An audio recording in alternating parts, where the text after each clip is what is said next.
Yeah. If you guys are ready to get started today, let me see those airplane emojis in the chat. Send it. Oh yeah, I see you already, Greg. What up, man?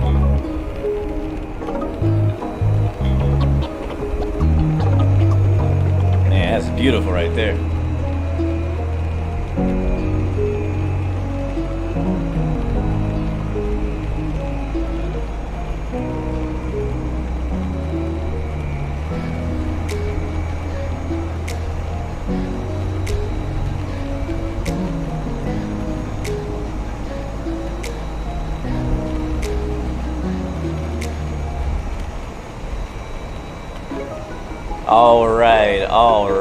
All right. Let's get into it. Oh yeah, there we are. What is going on? Hopefully you guys can hear me all right. We'll get the sound levels mixed in right now. Make sure we're sounding okay. I don't have to yell or anything like that. Yeah, there we are. All right, so what is going on? Beautiful people. Welcome back. It's your boy Blue, and this, my friends, is X-Plane 12. And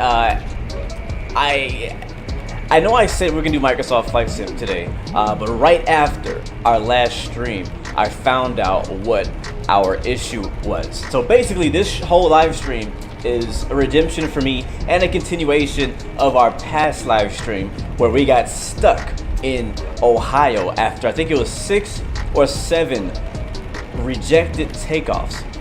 I've never done that many rejected takeoffs in my life, but that all happened in the last stream. If you missed it, you can go back and watch it. You don't have to go back and watch it, but if you want to, you can go see it. Spoiler alert, we never got off the ground. We attempted 7 times to take off out of Toledo, Ohio, and we were unsuccessful. We could not get up to speed. We had not enough power. It was a lot of this really weird stuff. It was pretty cold, snowy, rainy, icy, all of that stuff, and we just could not get off the ground in the Toliss A321. And so today we're back to do it. I found out what the issue was. I'm going to tell you here in just a little bit. Before we do that, let's see who's watching today. Thank you, Travelino, for coming out. Thank you, Captain Lee. Good to see you as well. Welcome aboard. Good to see you. Greg, thank you, and welcome to the stream as well. Who else we got in here hanging out with us? Let's see. Simmer320, welcome to the stream. Captain Nokia, welcome to the stream. Shakwavik, thank you for hanging out with us today as well. Pleasure to have you on board for today's flight. Welcome to the stream as well. Aviation 23, welcome aboard. Good to see you. Latin Pilot, good to see you as always as well. Madison Allen, welcome to the stream. I hope I haven't missed anybody so far who's got here early, but welcome to the stream. Good to see you. Let's see, where should we start? Yes, X-Plane 12. We're in the A321 by Toliss. I'm using a modded engine, which is by a developer named KTOL. It's a third-party freeware mod for the A321 that gives you way better looking, way higher quality looking engines than what you get by default from Toliss. One of my biggest personal plane flying by. One of my personal biggest griefs with the Toliss 319 and 321 is that I feel like the engines look like crap. I feel like they're just low quality, low poly. I understand that Toliss has better performance than a lot of the other aircraft, but like, come on, man, like you're killing my engine view. What's up, Paul? Derek Parker, welcome to the stream. Good to see you. Justin Mercer, welcome to the stream. Good to see you. So yeah, I'm using KTOL. It's pretty challenging to set up. It's not that easy, but I do have a link in the description if you're interested. Also, we are in Toledo, Ohio. This airport was made by, he's in this chat right now, Captain Lee, aka Tearware Designs. This is a freeware airport, and honestly, I have personally stayed away from freeware airports and even the older payware airports on X-Plane 12 because none of them have updated with the new X-Plane 12 features. They're basically all X-Plane 11 airports. They don't have the rain textures on the ground, no snow textures on the ground, none of that extra cool special stuff that X-Plane 12 is kind of known for. And so this, from what I understand, from what I see, this is the first freeware airport with the updated weather mapping on the ground. You can see around the aircraft, it is raining right now. This is real world weather, real time and the ground looks amazing. Matter of fact, he just updated that this morning. So big shout out to Captain Lee coming in clutch and updating his scenery so it can be like basically brought to the current day 2023, where we have the nice ground textures and stuff like that. If we go to the outside view, you can kind of see the airport. So Toledo's a smaller airport, it's a regional airport, but you can see it has multiple gates here for airliners. I think American flies here, Delta I think flies here, Allegiant flies out of here. So very nice airport. It's like a custom terminal as well. You can see the Toledo Express Eugene F. Krantz. So again, big shout out to him. He worked really hard. He worked really hard to get this out for today's stream, and I want to give him his credit. But I've actually enjoyed the airport. I think it's good. I think if you're going to get a freeware airport, go for this one. He has a bunch of other ones that he's going to also update with the updated weather mapping for the ground textures. But that's been one big like thing that's been bothering me personally, is like the airport's just not having the updated weather mapping and rain textures. That's always bothered me, and that's the reason that I fly to the default airport. So let's get the heck out of Toledo, Ohio. The Buckeye State. What's up, Grover Matt? Welcome to the stream, man. Good to see you. We'll talk more about that here in a little bit. So same flight. Today we're flying from Toledo, Ohio to Charlotte. And before we get started, let's find out what the weather is, because the reason why we were unable to get off the ground last stream was because of icing. I know a lot of you guys were probably yelling at me in the chat and the comments last stream, and I just missed them. I should have known it was a new problem. Like after the stream was over, I was like, what a noob, right? Like, what the heck? How could I overlook one of the basic things that you need to worry about when flying in aviation is icing. So the weather right now in Toledo is showing 070 at 14. Visibility is 5 miles. It is raining, broken, overcast at 700. Temperature is 1. Dew point is -1. Altimeter is 2979. And to be safe, to be honest with you, it's not freezing quite yet, but I'm definitely gonna have the anti-ice turned on. So this is crazy. It's such a simple thing. 7 freaking rejected takeoffs because I forgot to turn on the anti-icing because it was below freezing in our last live stream. So yeah, that's what we got going on. So let's go ahead and get the aircraft set up. All right, so to the top, we're already in like a turnaround state. I'm gonna go ahead and put the ADIRS. Grover Matic, you just discovered 3D printed yokes and pedals. Anyone have experience using them? It looks fun. No, I've only had 3D printed like modifications to like throttles and stuff like that. I haven't had a full-on 3D printed yoke yet, not that I know of. Alright, so ADIRS all into the nav position. They'll all say align. We'll put this on system 1. We'll get our crew supply and ground control buttons clicked. We're on external power currently, and we'll go ahead and do smoking signs to on, emergency lights to armed, and nav logo lights set to on. Let's dive down into our FMC. I'm actually just going to click on this, if it'll let me. No, I can't click on it. Okay, maybe not. That's fine. Let's go to the Toliss menu. And it's not capturing. Interesting. I've been having that issue for a couple miles. I'm just gonna go and make this on my screen. You probably can't see it. No, you can't. I didn't think so. It's okay. We've all seen the Toliss menu before. We don't need to see it again. We don't. I'll leave you guys out here. So, alright, so loading performance. We are expecting to have, looks like, 210 passengers today. 210 passengers. Forward cargo is going to be 3,800 pounds. Aft 3,000 pounds. We want a block fuel of 18,387 or close to it. So we'll go with 18,400 pounds. And I'm going to go ahead and refuel that. And we're going to apply the changes. And let's see, that's good. Alright, let's go back into the cockpit. And we go to initialization. And we go to Kilo Tango Oscar Lima slash Kilo Charlie Lima Tango. That's Charlotte, Toledo to Charlotte. And let's go ahead and align IRS, get that started. And we'll put our cruise. We'll be cruising at 34,000 feet on the way to Charlotte, North Carolina today. So 340. And our cost index is 18. Flight number is 4327 today. Call sign will still be 116. We are on Vatsim. No ATC at the moment, but we are on Vatsim. Alright, cool. Next page. We'll go over here, and I don't know why you guys can't see this.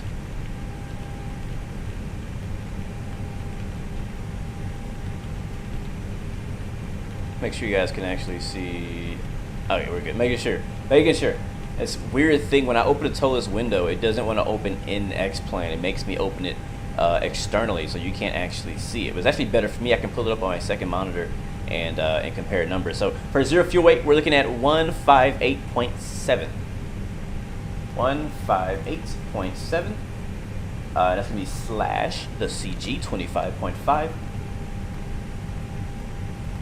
There we go, drop that in there. And if our block fuels me 18,387, so 18.4 will work for me. 18.4. And there it is. All right, so now let's slide over to flight plan. I'm gonna close out my Toliss menu, grab my flight plan information. I'm loving the new sim brief. I know it's kind of a bit of a learning curve to kind of get used to where everything is organized, but I do like how it is. It's gonna take me some time to get used to looking at it, you know what I mean? I also noticed that Sim Toolkit Pro has had a pretty significant update recently. I may show you later if we have time. It doesn't look that different. It's like the home page just looks a little different. I think the flight planning page is slightly different as well. So on the way out of here, we're using runway 07 in Toledo. We click on the departure airport, click on departure, and runway 07, no departure, no SID. So hit insert that. And then I'm gonna take us straight direct. I'm gonna click on that last option and then go to JECA, so Juliet Echo Charlie Kilo Alpha. Put that under next waypoint, and then I'm going to click on JECA again, and then go to Airways, and then put in the Juliet 43 airway, and put that under VIA, and then we're going to go from the airway through to Foxtrot Lima Mike FLM. Alright, that's in there, and then from there we'll continue to our final arrival. We could actually put it in here if we want. We're just going to insert and go to Charlotte arrival, and we do have an arrival into Charlotte for runway 18 left, and that's going to be the Parker 3 arrival. Go up arrow to go down. There it is, Parker 3, and our VIA, I think it was Cavi. We'll hit Cavi. And our transition will be William. This all sounds really familiar, doesn't it? From last time we flew this a few days ago, or tried to. Alright, so all of our flight plan is set up. We're going to get rid of this discontinuity by hitting clear and putting it next there, and insert that to confirm it. That's good. Alright, that looks good to me. And from what I remember, let me double check that, because we're actually landing on a different runway this time. 18 left on the Parker 3 arrival. Let me check my Navigraph charts here and make sure that I have that in there. Yeah, Cavi is going to be the one we want. Let me see where Cavi is. Yeah, so we're gonna do a direct. We're gonna get rid of the manual right here, because we know these Camper and Cavi, they connect pretty well. Hit clear and clear out the manual, and then also clear out the flight discontinuity, and then hit insert. So that way it's going to fly straight there. The VNAV will also have us on a correct profile to get down to Cavi, which is the first waypoint on our actual approach. All right, so flight plan is done. Hate 'em killer. So if you weren't here earlier, the reason we had 7 rejected takeoffs in our last live stream was because I did not turn on the anti-ice. We had ice. It was icing. The tricky thing, and this is a good thing about X-Plane, is that Microsoft Flight Sim also simulates icing. Except in Microsoft Flight Sim, you usually will see the icing.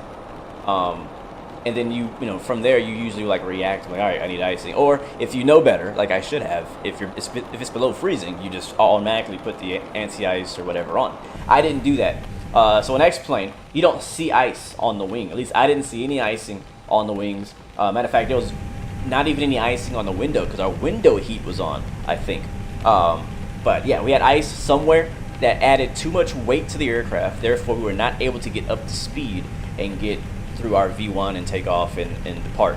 Matter of fact, I did a test flight after our live stream last time, and the way I found out was I took off with the exact same configuration as we were for the last stream.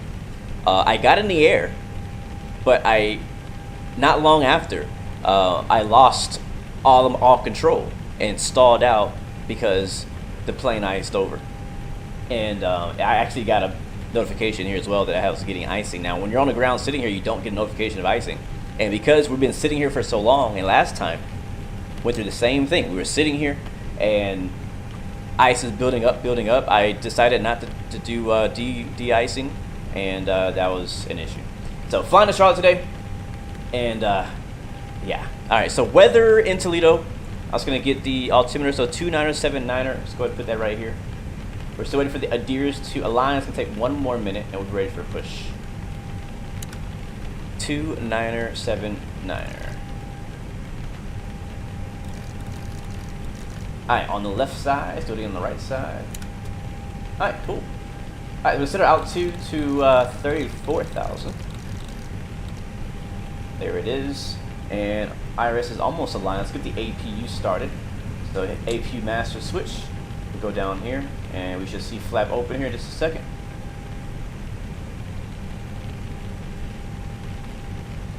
What up, Mikey D? Welcome back, man. Hope you're doing good. I heard you've been enjoying some racing lately. I know I have. I've actually gotten back into iRacing this past weekend. We'll talk about that in the flight. But I've been playing both. I've been playing both iRacing and Assetto Corsa. All right, here comes the APU firing up. You can hear it. And let's get the pushback going. Hopefully, pushback will work. I'll say thanks to Captain Lee for sending me his pushback file. Actually, it might not be working. Yeah, that's what not working looks like.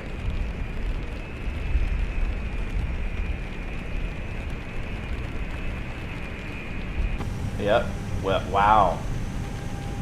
Don't know why. My X-Plane is doing some really weird stuff today. Hit pushback instead of pre-plan. Let me try that. Ground to cockpit. Please show me where you want to go. Bro, I knew this was gonna happen. I tested this last night. After you sent me this version, I tested it last night. It's nothing there.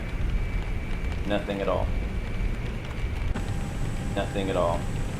I know, right? That's so weird. That is so weird.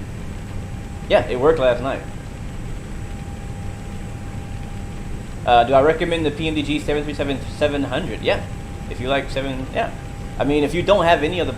That's the tricky thing about recommending the 737s. It's like, you don't need a whole family unless you just are obsessed with flying every single version of the 737. Just one of them will do. Just the 900 by itself, the 700 by itself, the 800 by itself. I have the 700 and 800. But yeah, I think it's a great plane. I think all of the planes by PMDG so far are great planes. And I think they're definitely worth it, yeah. Disable and re-enable. Let's try.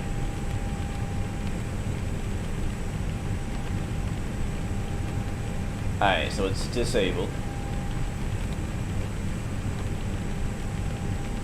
It's almost like something is conflicting with it, right? Alright, let's try it now.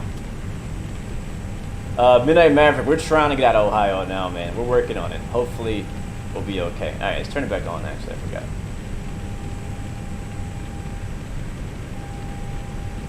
Did it click? I can't tell. Oh, yeah, it did, because it froze. You better not crash on me. Oh, it's frozen. Come on, baby. You can do it. We believe in you. Ah, we shouldn't have done that.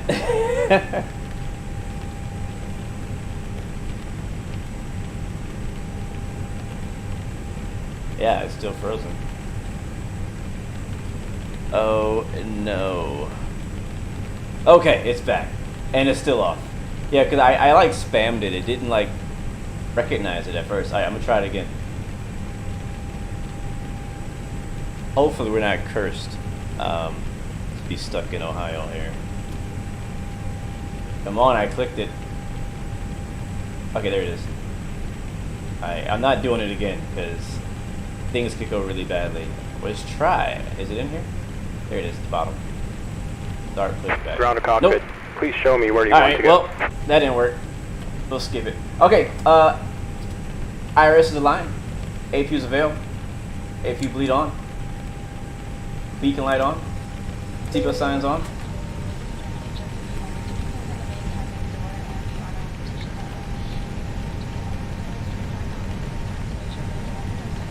I'm telling you, we might be cursed.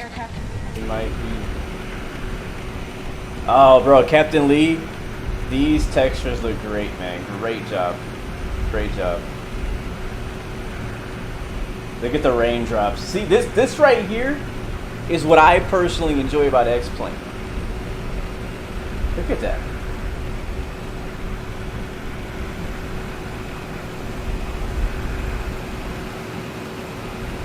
That's what I'm talking about. Man, that sucks. We can't freaking push back. I'm so pissed about that. Alright. Well, we're just going to go engine start at the gate, I guess, which I really didn't want to do. Really didn't want to do that. Alright, external power off. Where is the Toliss menu? Ground services, external power disconnected, shocks removed. Or actually, it's this, that.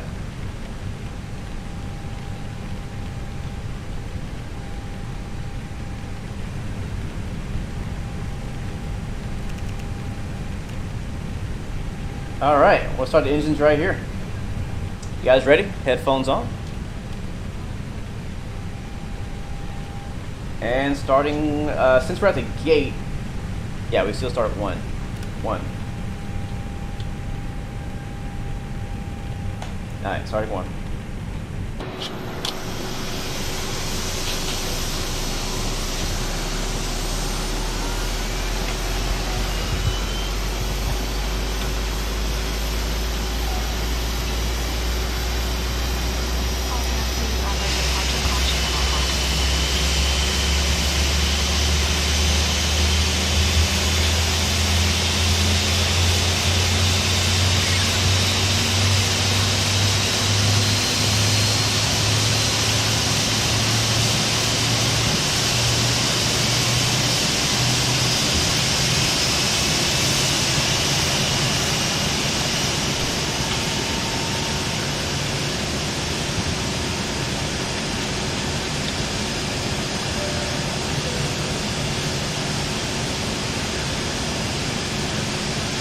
Bro, that's freaking beautiful. Love it.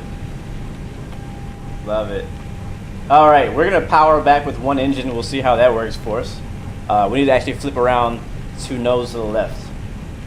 Let's do it. Brakes release.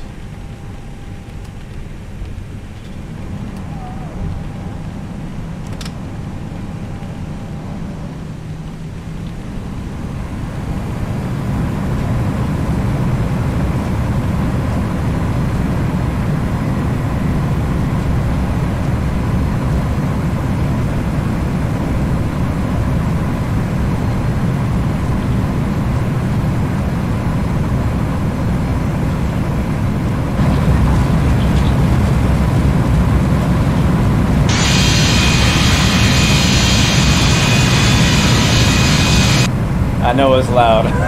Sorry.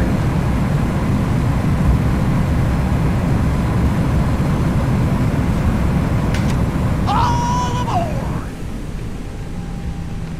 Just like the old days, power back.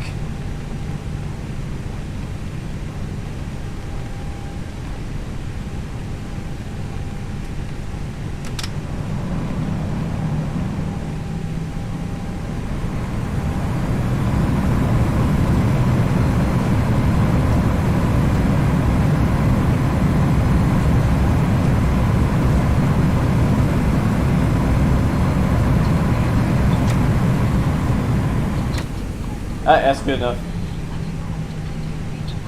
Brake set. Wow.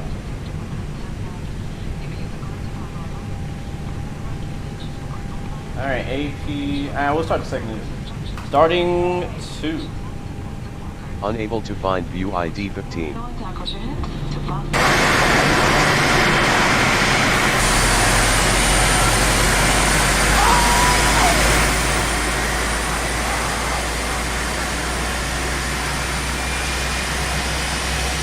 I'm getting 77 FPS right now.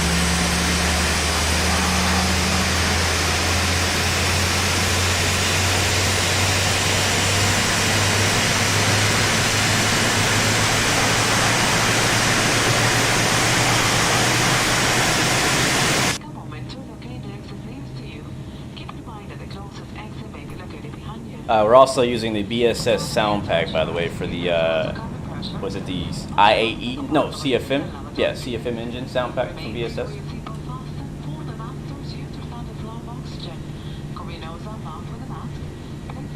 Alright, we should have a good engine start. Safety briefing is being done. APU off. Taxi lights on. Flaps.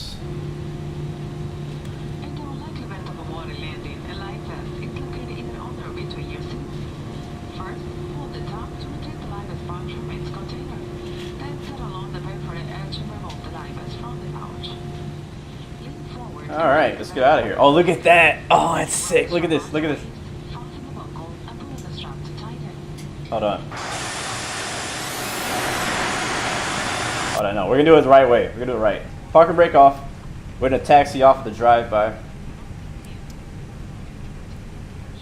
Are we? Oh. Alright, systems are on. Let's do a drive-by for rollout.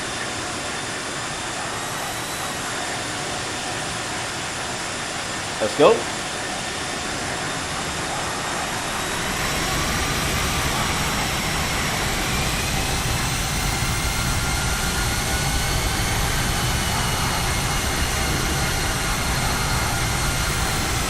Are my brakes on?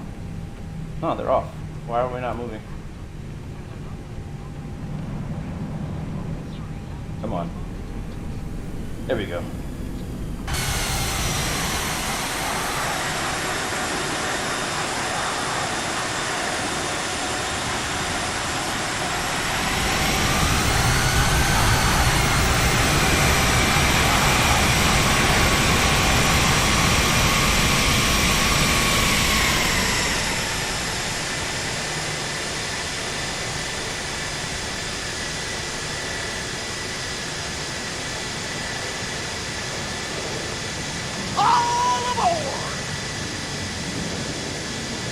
Oh, I love it. I love it. Yes, I do play DCS. And yes, very interesting. All right, let's get some wipers on. Just on our side. Okay, so flaps set to 1. Auto brakes are set, they're maxed out. We're a little cold. We're gonna get the Pro-Heat engine and wing anti-ice turned on. Again, that's the reason why. If you weren't here at the beginning of the show or stream, that's the reason why we were not able to escape Ohio last week, is because I forgot and I did a noob move and forgot to turn on the anti-ice. So that was on me. Completely my fault. But I'm actually thankful we still got some pretty interesting weather. It's not snowing, it's just above freezing. Like, matter of fact, it could start snowing if it just drops down 1 more degree Celsius.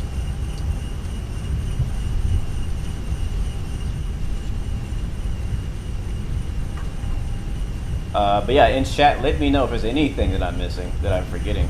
Toledo traffic, American 116, taxi runway 07, Toledo.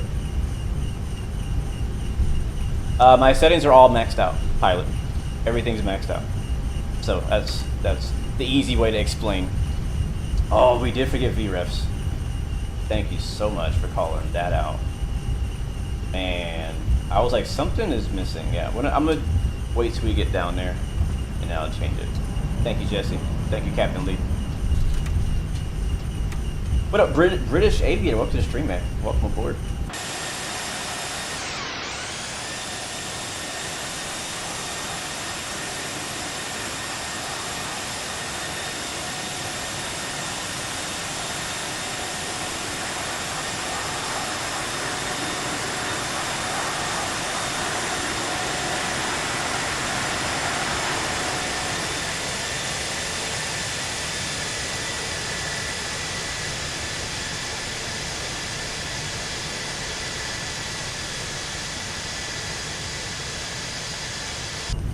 Delicious. Freaking delicious.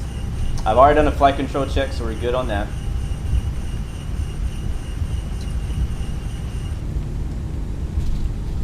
MD-80 over there. Is crew supply supposed to be on before takeoff? You know, to be honest with you, I don't know. I don't think so. Usually it turns itself off.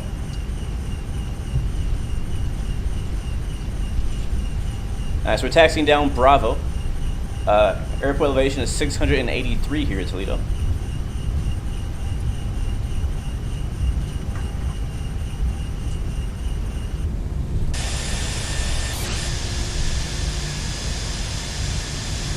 One thing that I love, or I should say loved, 'cause I don't work at the airport anymore, but when I was working at the airport on the ramp, one of the things that I loved, you know, I love and hated it. Like working on the ramp, you work in all conditions. So I worked in the rain quite a lot, but the thing that I did like that made rainy days working on the ramp not so bad as an aviation lover and advocate was watching aircraft take off, land, taxi in the rain, especially landing, because when 737s land in the rain and those reversers come out, because the engines are so low to the ground in a 737, you see a big plume of just like water going everywhere. It's so cool. And so I always love watching the different aircraft land and take off in the rain and seeing all the water trails, and even on the ramp when they're just taxiing around, you actually do see the waves being made in the water as they taxi by on idle power. All right, we're gonna stop here for a second. Go idle. We'll set our brakes on. All right, brakes are set, and we forgot a few things. So let's go in here. I'm gonna open up my Toliss menu again and get our V speeds. So let's see what they are. For 1 plus F, so maybe flaps 1. Looks like flex is gonna be 48. We're gonna do toga out of here today because we're trying to get out of Ohio in the quickest way possible. It's gonna be 156, 56, 59. 156. Like, I was so in a hurry to get out of here, I forgot to do our V speeds. Can't even believe that. All right, and our flaps gonna be 1 slash up 07 for our trim. There we go. Drop that in there, and we'll go to next phase and set that to 232. Weather in Charlotte looks pretty calm and chill, so it should be a pretty easy and straightforward approach into Charlotte. All right, that's all set up. Our V speeds are in there, and they're showing here on our PFD, which is good. Yeah, I don't know if that's supposed to be. I'm just turn it off. We'll do all call, and we do takeoff config. All green, no blue. Ignition, cabin ready.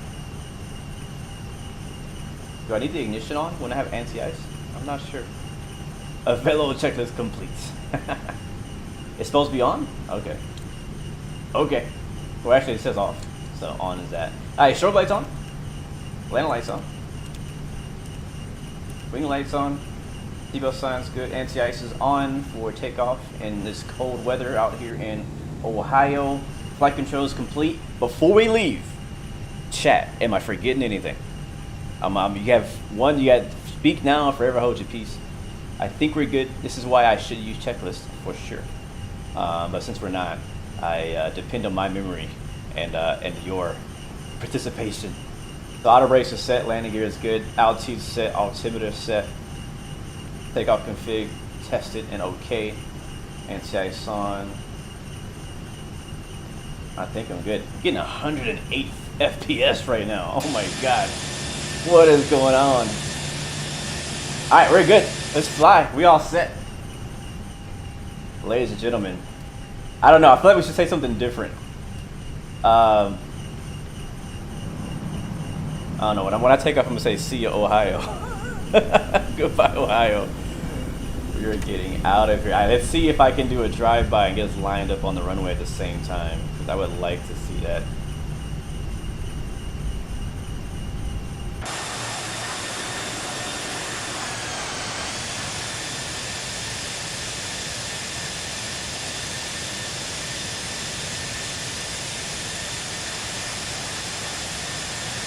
Easy, baby. Turn.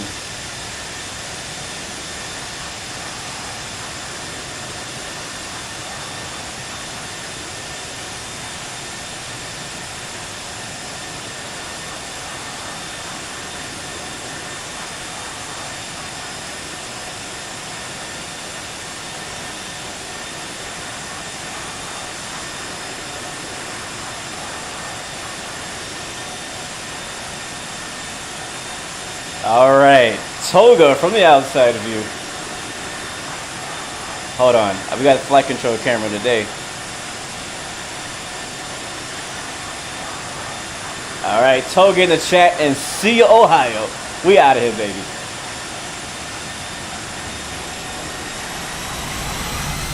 Woo-hoo-hoo. Look at that spray.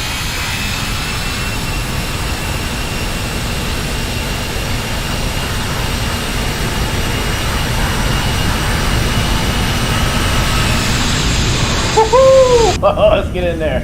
Oh, that's so cool. All right, airspeed's live. 100. 120. Hold on. V1. Rotate.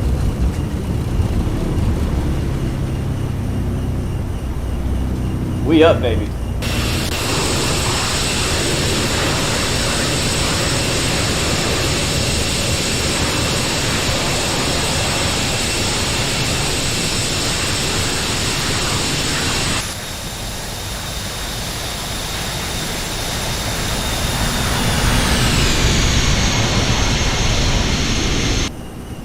Great job. Great job. Tearwear Designs on Toledo, bringing it up to date to X-Plane 12 standards there. Lever climb.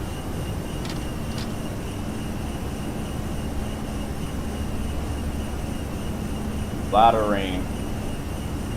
Doing 200 knots, maintaining. Auto throttle's on. I still have controls though.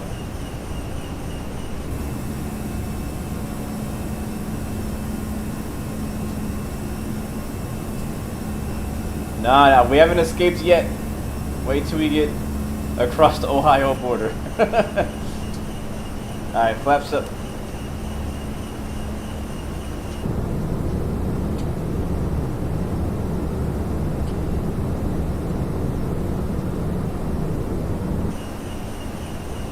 Alright, still my controls.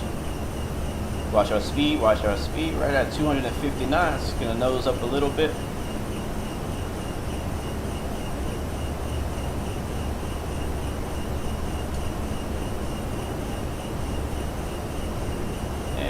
To the left. If you're interested in the scenery we just took off out of, link is in the description, guys. Link is in the description. Getting a little bit of turbulence here now. It's hard to see because we're in a whiteout, but if you look down here at our PFD, you'll see the speed jumping around and all that stuff. Passing 6,000 feet a little fast. Bring our nose up some more.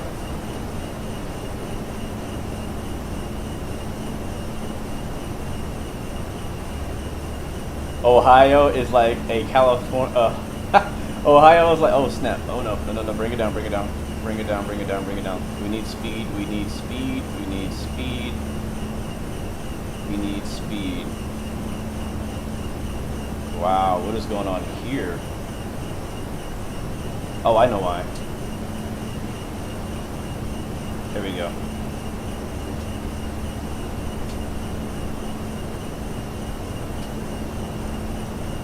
Alright, so I still have control. I'm still flying it, even though I can't see anything. I'm just flying it by the instruments. Passing 8,500, still climbing about 1,000 feet per minute. Again, we're a little slow, or fast. And it's quite bumpy. Very bumpy. Might see better from the wing view. All aboard! Thank you so much, Aviation Gaming, for the subscription. Welcome to the Blue Arrow Royal family. Welcome aboard. Alright, so far so good. There's 10K.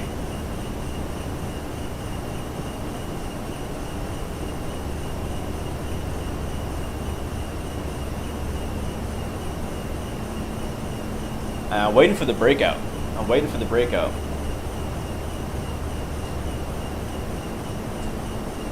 How high do we have to go before we get this breakout, and what is it going to look like? Alright, let's turn this wiper off. We don't need that anymore. We're flying at 250 knots. Wipers can be very ineffective at this height or this speed.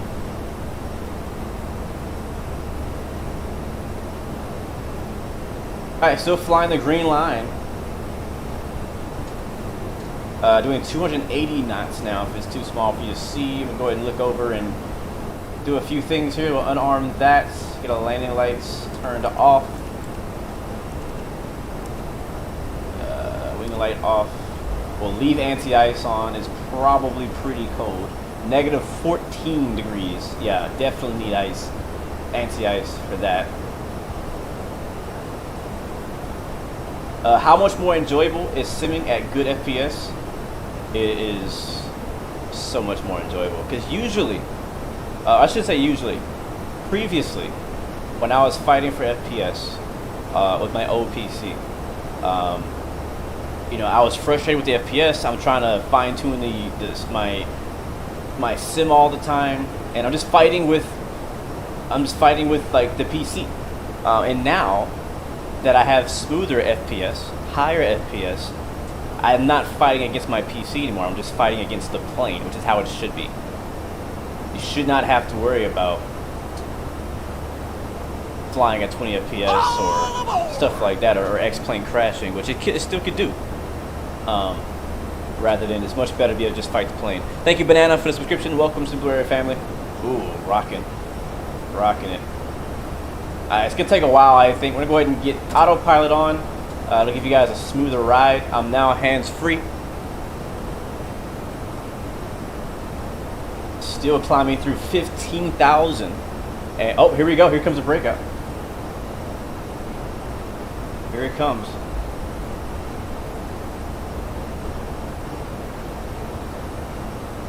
It's like a gap, like it's a small little kind of maybe a crease here. It might be the top, I'm not sure. No, we're in America, so standard is not till 18,000. The reason it's flashing is because we, I didn't put in the perf page what our transition altitude was, which was my fault. But I'm waiting till 18,000. Change that. What up, XP? Welcome to the stream, man. How you doing? We're still trying to. Here it comes. Here it comes. Here it comes. Take a look. Let's see what this looks like. There it is. Wow. Go outside. I'm gonna turn it down first because it's gonna be really loud out there. Alright, sounds down a bit. Let's go outside for this breakout.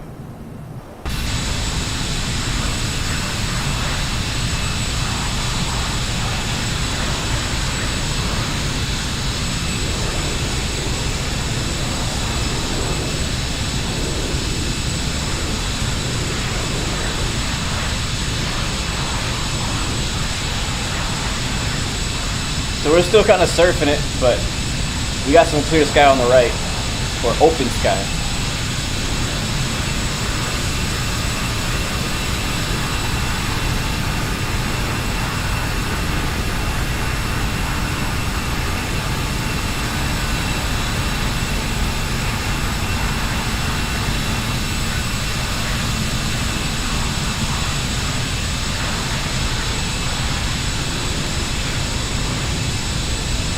Ladies and gentlemen, we did it. We are airborne, and let me check the map to make the confirmation that we are officially out of Ohio. Let me see. Let's go standard here first, though. Standard on the left side and standard on the right side. Beautiful.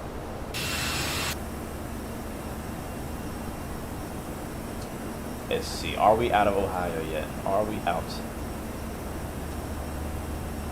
I don't want to call it too soon because we could have a failure or something could happen and we have to turn around or end up landing at the closest airport, which it still ends up being Ohio. So it looks like we're going to stay in Ohio for a little bit. We still got to fly over Cincinnati and Dayton as we head south, and then we'll get out of Ohio and enter into, looks like, Kentucky, I believe.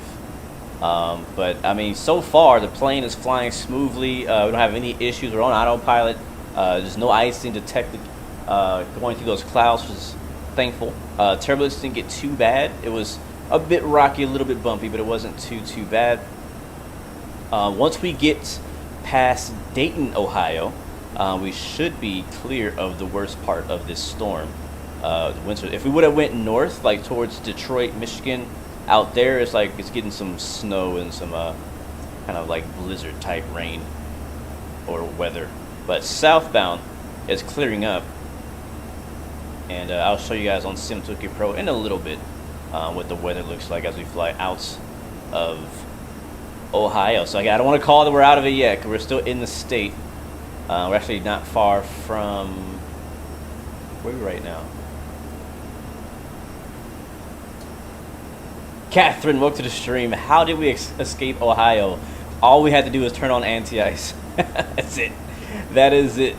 That was the secret to escaping Ohio, was turning on the anti-ice. I don't see any city near us. St. Mary's, Wapakoneta. I don't know these places, but if you're in Ohio, you would. So we're on the way out. We're headed south.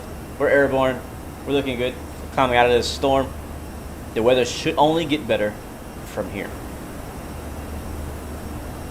Fish Guns, welcome to the stream. El Bat-Pino, welcome back, my friend. Good to see you. Welcome as well.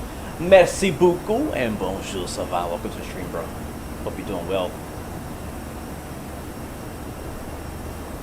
Bro, HD, seriously, I was. Like, I know last week I was like, you know what? If we don't escape Ohio, we're going to have to fly out of Ohio next week, which is now. And I was originally planning to do Microsoft Flight Sim. But, again, right after our last live stream, I found out what the problem was. And I was like, no, I need to go back and redo it. I personally can't move on without going back and doing this flight. And also, I did like a little bit of I did a short, like, kind of test departure to find out what the problem was and make sure that it was fixed.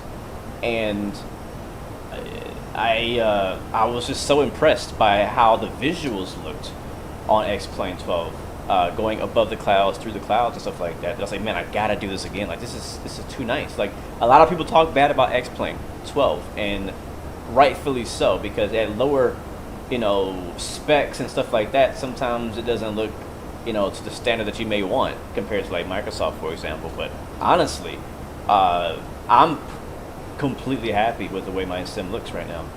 I won't say completely. I'm like 90% happy with the way my sim looks right now, and I want to show it off. So we're passing 25,000 feet now, climbing for our cruise level of 34,000 feet as we're departing out of Toledo, Ohio, in the A321 with the CFM engine mod by Carta Jawal. If you're interested in my specs, those are all in the description. I also just recently posted a video of building my brand new PC with a 4090 and a 13900K memory, or CPU, and 64 gigs of memory. So if you want to see that build process, I have that link in the description as well. Are we gonna fly into Toledo one day? Maybe. I think last night I did a test flight, and I flew into Toledo myself. So I actually have a video recording of my landing in Toledo. I can show you guys. But I don't know. Maybe eventually. I'm definitely gonna be flying X-Plane more. I'm still gonna be flying Microsoft Flight Sim, so don't worry. I'm gonna be like maybe 50, 60. That's not right math. 40, 60. Not half and half. Probably be majority of Microsoft because of all the different planes that are coming out there and stuff like that. But we're definitely going to be spending a decent amount of time in X-Plane 12 because I want to fly this plane a bit more. I want to fly the MD-11 again. I want to fly the Dash 8. There's so many good planes that I love. The Hot Start Challenger. There's so many good planes that I love in X-Plane that we don't have in Microsoft yet. So I really want to spend some more time in X-Plane.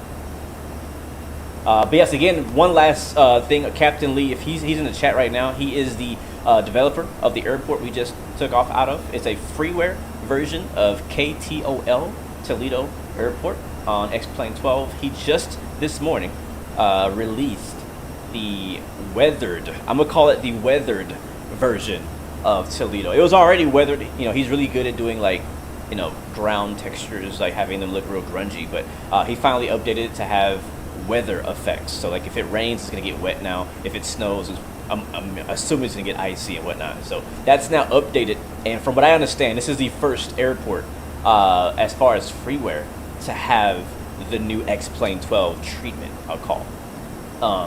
So looking forward to him updating the rest of his airports. He has some really good scenery, and we'll definitely be flying through some of them. So now those clouds look weird. That looks weird. Like, that looks like some kind of ancient writing on a wall. Like, I feel like there's a message, a hidden message in those clouds. Yeah. Captain Lee says, K-Buff is one of your favorites. You completed that in 2 weeks. Wow. Well, I'm looking forward to you updating Buffalo with the new weather and stuff like that, and we'll definitely have to come back and visit. I should have flew in a CVG today. 50-mile-per-hour winds. Oh man. I mean, we could have, but that'd been a pretty short flight unless we like flew out and back into CVG.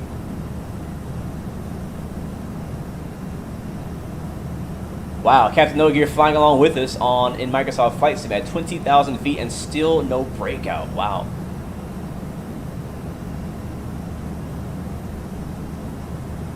Yeah, HD, I think it'd be great, man, to see you fly out into Toledo, man. But yeah, I'm enjoying X-Plane now. I can't believe I'm saying it. There's a couple things that I get to do now that I've upgraded my PC, and I've always wanted to, and that is crank my settings up to ultra and then forget about it. In most cases, most computers can't go ultra on everything. And I did. I'm getting 93 FPS right now. We had 110 FPS on the runway, and we have not dropped below 77 in this entire flight with all this horrible weather. So that's incredible. Incredible. But I will say this. I don't think you should have to go spend a bunch of money on upgrading your PC in order to enjoy flying Flight Sim or in order to get a good visual experience. I don't think you should have to. I think X-Plane just needs to keep working on maximizing their performance.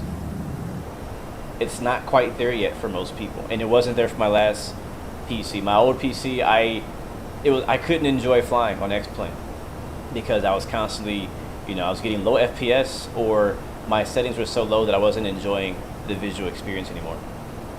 So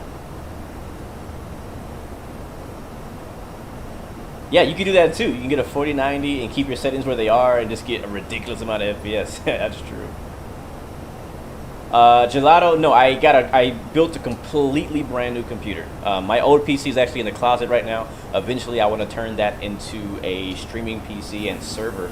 Yeah, I built a completely brand new PC, all new parts. Nothing has been brought over except for one hard drive.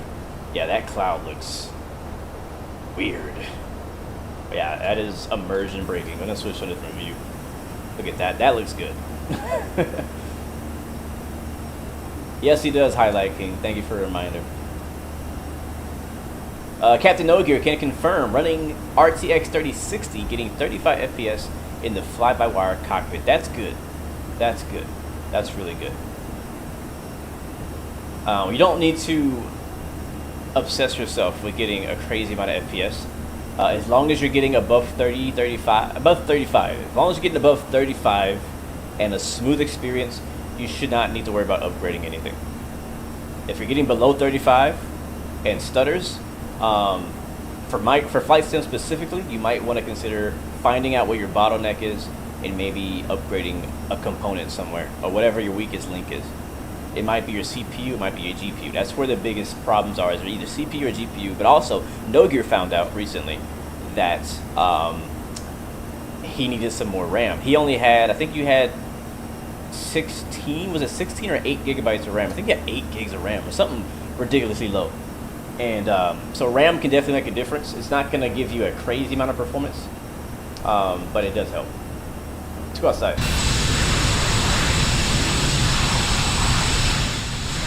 And I'll turn that down, and I think we should get some jams. I'm in a good mood today. X-Plane is working. We're leaving Ohio. I think we gotta celebrate and bring some music into the mix for sure. Yeah, boy.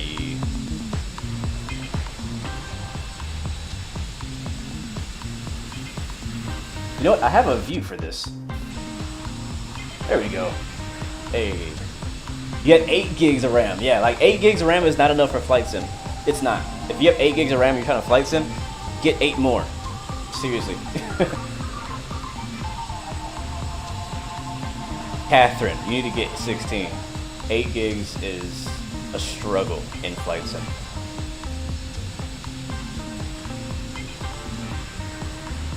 Oh, you want to see the KTOL landing? Yeah, alright, let's do this first. Let's show Toolkit Pro first, and then I'll show you guys my landing in Toledo last night. And you guys can judge me on it. Give me a second to pull it up. Our flight's not too long, only an hour and a half expected. Wheels up to wheels down.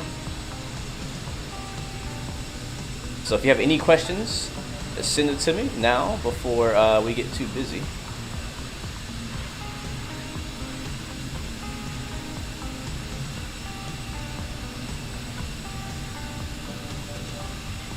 Alright, get Toolkit Pro running here, and we can see our flights and everything.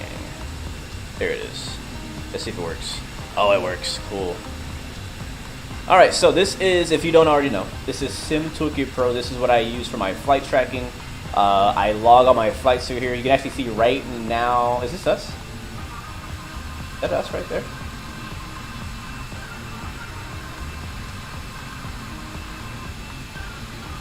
I don't know. Let me see. Yeah, here we are. Alright, so we're just north of Dayton, Ohio. Zoom out, you can see you got this massive storm happening right now. Wow, all the way to, wow, yeah, it is actually raining in Houston. So Houston is getting the same storm system in Texas as they are in Ohio. So you see all this would be fun to fly in all this snow. I think that'd be great. But we're heading down to clear air down here in Charlotte from Toledo. So pretty big storm. We're just getting to the better part of it as we head south.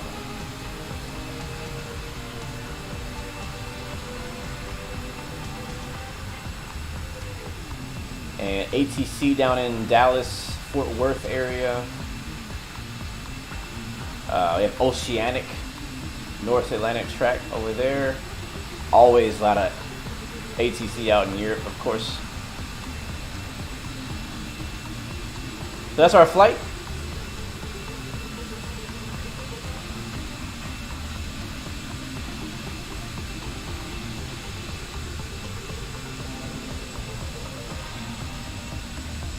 Thank you, Grover. Orville and Wilbur say hi. Say hi right back to them. I hope they're doing well. Man, that looks good. Not a single stutter so far. I don't want to jinx it, but so far. So this what we're looking at right now is a pre-made cinematic camera that I created with X-Camera. X-Camera allows you to create like preset camera views as well as animations.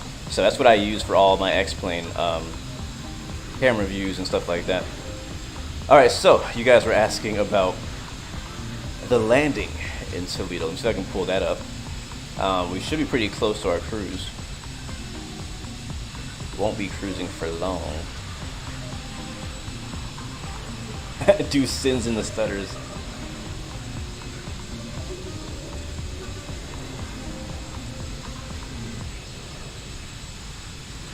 A scenery review? I don't really do scenery reviews anymore, to be honest. It's just so much scenery. I can't keep up with all of them. But my review of your scenery is I recommend it. Yes. Out of 5, I didn't take a super close look at it. I did notice that you had some fighter jets over on the other side of the airport, which is a nice touch when I was doing my own flight earlier. But if I had to review your scenery and give it a out of 5 rating, I would give it a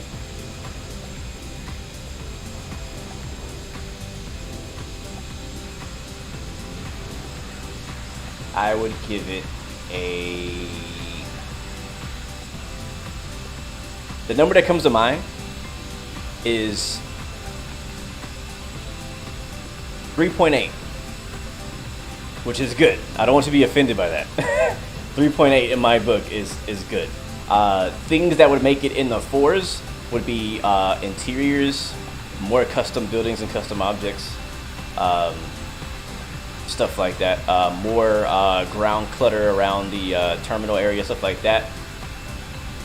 So again, I don't want you to be offended because to some people that might be bad. But anything like 3 and higher for me is like I recommend it. Basically, if it's under 3, I can't recommend it. Okay, so the landing into Toledo. Let me pull that up, or is it? It's in my OBS recordings. It's not like an actual video. It's just a recording. It's not like cut up or anything like that. Where the heck? Oh, okay, here it is. All right, I'm gonna have to share my screen to do this. So hold on.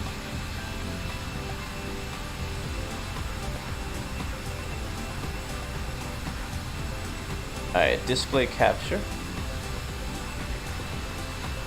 And there we go. Now you see my screen. You also see my FPS on the top right too that I'm kind of monitoring. So let's watch. Alright, before we do that, let's go to another view.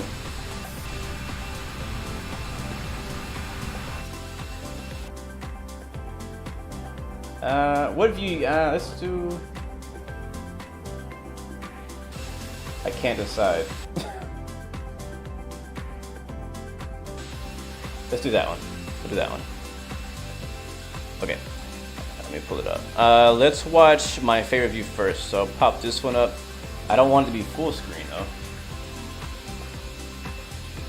There we go. Alright, so this is my landing last night in my test flight into the airport we just departed from, so into Toledo, made by Terror Designs. It wasn't that bad. It was a decent landing. This was completely manual. This is RNAV for I think runway 13, I think it was. So no ILS. It was not raining last night, so it was completely dry.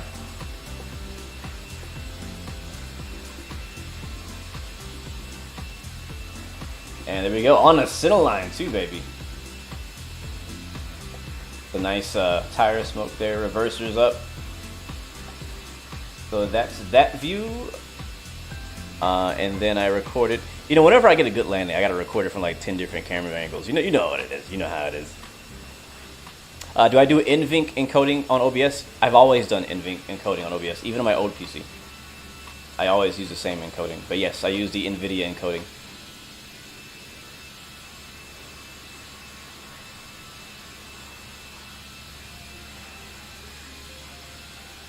I didn't even look at that, dudes. Yeah, I'm getting 90% utilization on GPU, 10%. And I'm doing multiple things. I got multiple things running right now. Here we go on the right wing view, landing in Toledo. Nice reflection on that runway, and touchdown. Here goes the reversers. And, oh well, I'm not sure what happened there.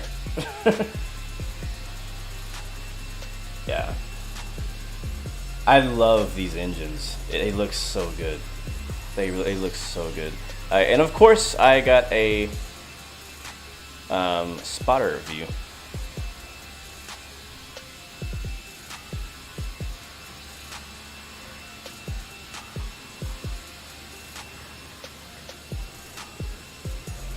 But it's really satisfying now.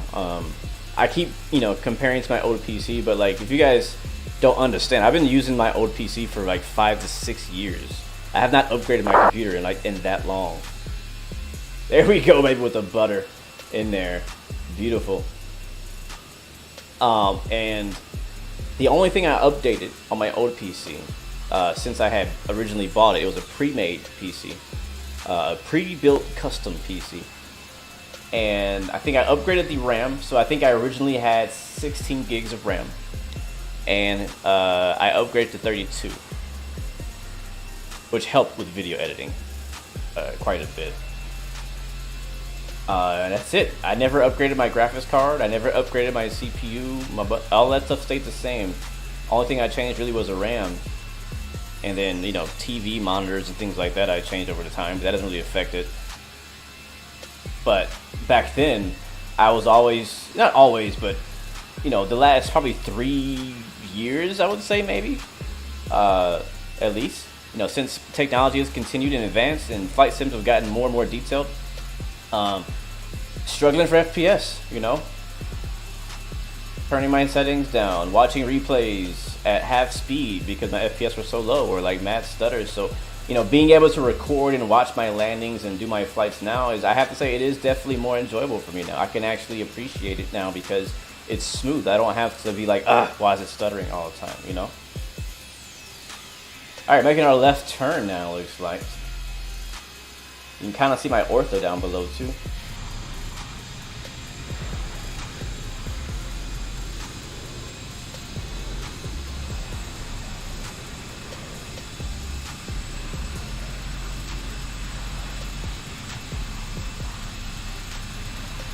Yeah, I think you're right. I mean, a lot of people have been saying that since they've seen my new specs. They're like, yeah, you need a 4K monitor now, or you need 1440 or whatever. And I'm not against that. Eventually, I'll see what I can do about upgrading my actual monitor. Right now, I'm happy. I'm just happy to be running smooth. To be honest with you. Alright, we're cruising at 34,000 feet. We do not need anti-ice anymore. We are now clear of all of the precipitation and whatnot. Seatbelt signs off. And let's go down here and we should be able to see. Here it is. Top of descent is in this 128 miles. That's what it says. Not sure if that's right. I'm gonna double check on that. I want to make sure we don't miss our top of drop here. Stay ahead of the aircraft.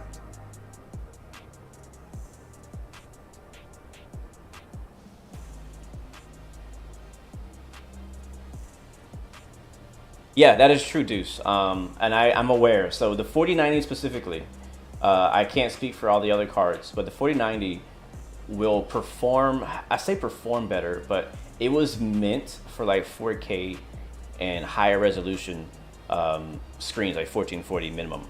I'm running 1080 right now, which is the reason why we're streaming at 1080. And which means that my GPU is kind of having to throttle itself down to give me a lower quality than what it was meant to actually produce. Does that make any sense? So now I have not tried VR yet. I got a new VR headset from Pimax that I can't wait to try, but I need to set up the detector devices on my walls, and I haven't done that yet. So as soon as I do that, I'm looking forward to seeing what VR looks like with a stronger video card, both in Microsoft X-Plane, iRacing, etc. Corsa, all the VR games. So I think that's how it should be right. 117 miles we're descending. We'll go ahead and pre-select 2400 as we're cruising. But yeah, you know, with time, you know, all that stuff costs money. You know, I gotta save up for that. Gotta make it make sense and whatnot. So you know, since I bought this PC, I'm on a quite tight budget now. It's not a cheap computer, so I'm okay running 1080 for now and upgrading to 4K or 1440. One thing I can't do though is because now I have a 40-inch TV screen as a monitor. I can't downgrade. Like, the size does matter here. Even if it's only 1080, the size matters. And if I go to a smaller monitor, it's just gonna be too small. So what I'm thinking about doing is getting a higher hertz 40-inch or greater TV screen, or a 4K TV screen, which is much cheaper than getting a 4K gaming monitor.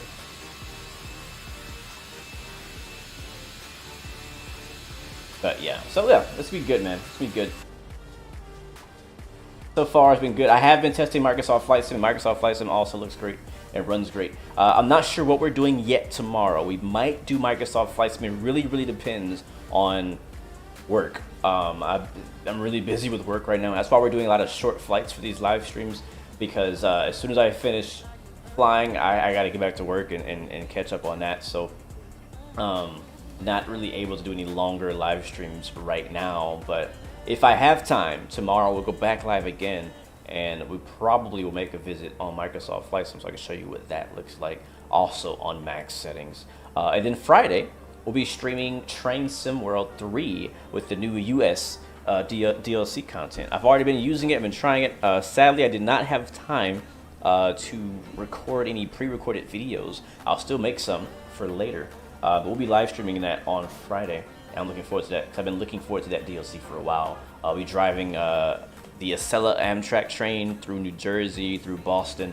That's gonna be really sweet. You know what we should have did? We should have flew into Boston or Newark, because one of Newark is actually in Train Sim World in the new DLC, that airport. So we can like fly into Newark and then hop on the train from Newark and go to Jersey or something like that. That'd be pretty cool. Deuce, do you have the 48? I haven't met anybody with the 48 yet. You can see the weather's clearing up now.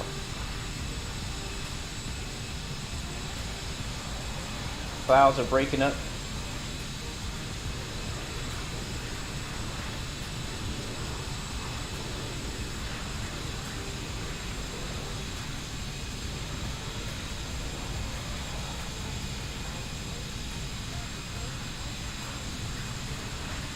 Yeah, you know what? One thing I was thinking the other day when I was doing a screenshot of this plane is that it's really bugged me that most flight sims have not been able to get the American Airlines livery right.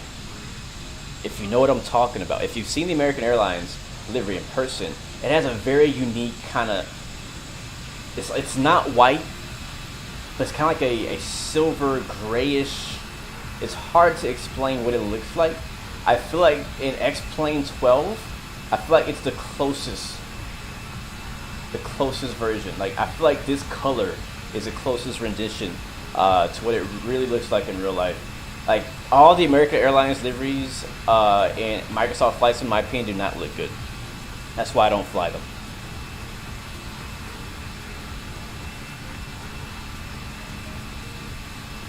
Yeah, the flag is always off, the white is always weird. They either go with like a solid white or some kind of weird chrome. But I feel like X-Plane 12 and this specific livery has the best one I've seen so far in Flight Sim.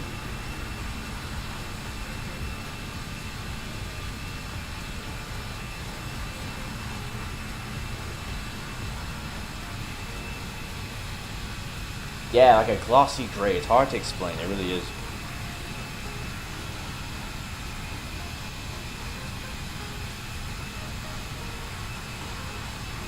Gorgeous though. So another thing, before we, let me do that. How far? We're 75 miles from the top of the descent. Another thing that I want to mention is if you are a racing fan, let me know in the comments. And also, what did you think about this past weekend's NASCAR Daytona 500? I was watching it. I still haven't caught up on the Xfinity and the truck races. I've only watched pieces of them. But hey, if you spoil it, it's fine. It's been a few days. I should have watched it by now. But let me know what you think about the Daytona 500. And then also Formula One, for those of you who are interested in F1. That one, we got testing coming up starting tomorrow, Thursday. And leading into the weekend. So I think that's going to be broadcasted on F1 TV. So I got to make sure that I have an F1 TV subscription for the season, because I definitely am going to be staying on top of all the stuff going on with F1 this year. Been really enjoying following the previous seasons. So looking forward to that. And leading up to the F1 season, last year, if you're new to the channel, last year, me and I don't know how many people exactly, but a bunch of people on Discord, we all did what we call the Formula One World Tour, or Formula One Logistics World Tour. And basically what that is that we simulate delivering cargo, freight, passengers, materials, cars, all that stuff like that. We simulate carrying basically whatever Formula One needs to the events each week or each couple of weeks. because F1 is a worldwide sport. They travel to all different countries around all the world. And so what we do is we fly, some people fly cargo planes and deliver, cargo like cars, team hubs, stuff like that. Some people like to fly private jets, and I know one guy is flying a Gulfstream from a lot of the different legs. So like basically simulating flying teammates and drivers or team principals around. So we're doing that again this year, except we're trying to progress and make it better. Last year, we just kind of recorded our flights on Volanta, which was like, wasn't the best way, I don't think, to do it. But that's what we had to make it work. Now we have a new way of doing it, and that's we have a actual flight tracker. You're able to download a third-party application that can run in the background. Doesn't cost you any FPS, anything like that. And basically all it does is the exact same thing as like Toolkit Pro or Volanta. It tracks your flight. It gives you a landing rate at the end. I think it's supposed to even give you some cabin announcements. I think mine, haven't got it on mine, but I believe it does do it. And it also tracks your flight. So it also log all of your flights for the tour on the website. And on the website, we can kind of keep track of everybody's progress and say, all right, so this guy has been doing this many legs, he has this many hours, this many flights, this many points. And it also will automatically, whenever you land, it'll automatically like log it on our Discord and say, hey, Charles just landed in Bahrain with whatever. You can click on it and go look at this flight if you choose. So it's a pretty cool thing. We're making it a little bit better so we can kind of be more unified and actually be able to track it. So I'm hoping that I can do more flights. You don't have to do the entire tour. It's about 23 races this year around the world, from Australia to Las Vegas, Miami, Bahrain, Britain, of course, Italy, Austria. All these countries are in the tour. So if you're into Formula One, or even if you're not into Formula One, you just want to do some flights that you probably wouldn't normally do, join us. Come through. If you're interested, go on our Discord right now, and you should be able to give yourself the F1 World Tour role, and all the communications for this tour will be communicated through that role. And then you can also sign up on, I think it's called FS Hub, and that's where we're hosting our tour information and stuff like that. So I think it's fshub.io. You create an account there, and then you join our airline, which is called Formula One World Tour. Pretty cool. We'll have instructions on how to do all that on Discord really soon. But if you want to get started and kind of get in the know, go ahead and join Discord and get the Formula One World Tour role so that we can get started. I'm excited. We have Bahrain is testing. I'm probably going to start doing my flights starting this week or next week. You don't have to do them real time or like like the week that the race is done. If you start later on, you can start late. You can do 3 flights ahead of us, whatever you want to do. It's in your own time, because it's a long tour. It's gonna go from now until like November. So yeah. Am I on the Vatsim network? Yes, Blackie Trains. I am on Vatsim right now. Let me double check that I am still connected. Yes, I am. All right, we are only 31 miles from our top of descent. And where are we? Looks like we are in, I don't know.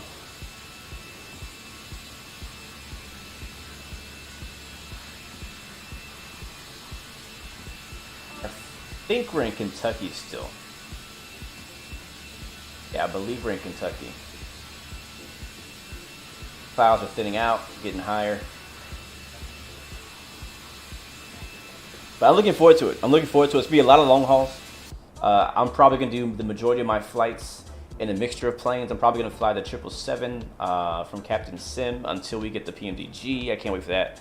I'll be flying that. I'll be probably flying the MD-11 for some cargo hops as well on the X-Plane side. And I'll definitely be flying the Longitude. The Longitude is actually really good now in Microsoft Flight Sim. I did a test flight the other day, and they did some really good upgrades on that plane. So I'll be flying the Longitude, the Challenger for maybe some of the shorter private jet hops. So I'll be mixing it up so it doesn't get dull and boring, but it'll be fun. It's gonna be lots of fun.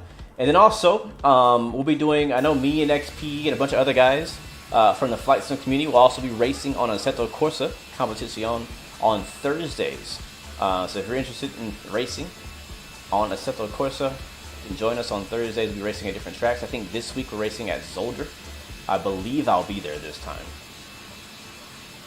But looking forward to that. I'm looking forward to mixing in racing with the channel and with the streams. As a lot of you guys know, if you don't know me, I'm a big fan of racing. Like, right after aviation is racing, as far as passions. And yeah, so I do a lot of racing, do a lot of iRacing, a lot of Assetto Corsa as of recently. And matter of fact, speaking of iRacing, I did the Daytona 500 race last week on iRacing, and I had like 50-50 luck. I got some good races, I got some bad races. That's kind of just how it is at Daytona. It's sometimes just in the wrong place at the wrong time. It's not your fault, but it's fun. It's still fun. It's a different style. This week they're racing in California at Auto Club Speedway, and that track has been very challenging to race on in the Cup car, but racing with the trucks has been so much fun. Loving it. No, Blackie Trains, I am not doing another leg today. This is our only leg today into Charlotte, sadly.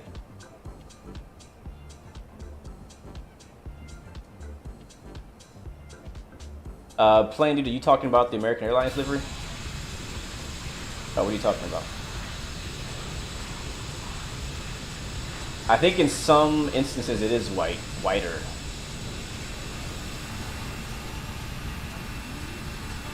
I feel like this right here is the best.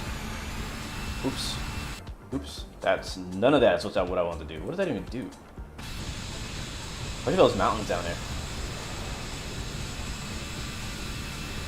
But I think this angle is the best representation of the color of this plane.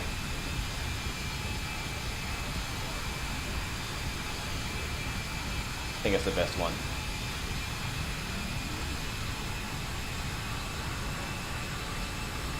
But alright, let's hop back inside. We gotta descend now. Man, I think I had the music too low for y'all to even hear that drop. I gotta rewind it. Alright, top of the set right now, hitting the button. Let's go.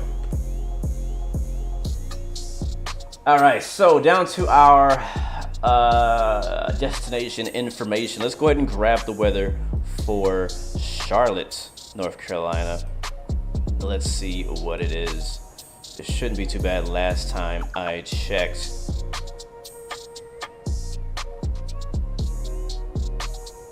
All right, weather. Oh, okay. 210 at 13, gusting 20. That's gonna be fun.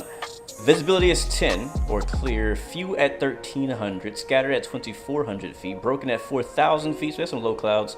Temperature is 21. Dew point is 15 degrees Celsius. Altimeter is 300. So let's go put that in first. 3000. And our temperature down in Charlotte right now is 21 degrees Celsius or 7 degrees Fahrenheit. So 21. I'll say this, in Texas, the weather's been getting so much better. I'm not sure what's gonna look like after this rain passes through, but it's almost time to not have jackets. Or actually it is, depending on when you go outside. 210 at 30. I'm kind of sad to see the winter go. That's kind of weird to say. I really enjoy flight simming in the winter. I just love all the variations. You'll get a clear day, you'll get a nasty rainy day, you'll get a snow day. Once you get to summer, it's just kind of like always, you know, the same, unless you get like a hurricane or something. All right, that's good. Again, landing runway 18 left in Charlotte today. Our decision height is going to be 1002. That's gonna go, I think, right there. Yeah. All right, cool. So our approach is 150.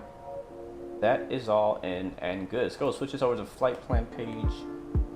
All right, indeed we are descending. That's a good sign. I'm gonna pop over to our right screen and leave up our performance page. Bro, the vibes are real. Love it. All right, cool. Looking good, man. What up, Gamerverse? Welcome to the stream, my friend. Good to see ya. Good to see ya. Digital Merc, what's up, man? You use an R9 with V3s. Cool. This is nice. Ortho looks good. All we need now to top off this stream is butter, and it'd be successful in my book. That's all I want.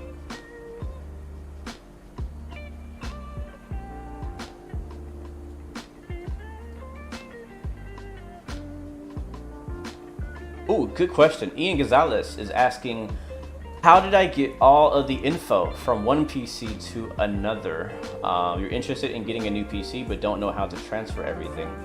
There's definitely better ways to do it, but the way that I did it was I have an external hard drive with a lot of space on it, and I basically just copied over everything that I wanted to keep. That's really all. I have a fresh brand new Windows installed, so I didn't have to copy that over. It's Windows 10, not 11. What else? All my games and stuff like that, I just re-downloaded.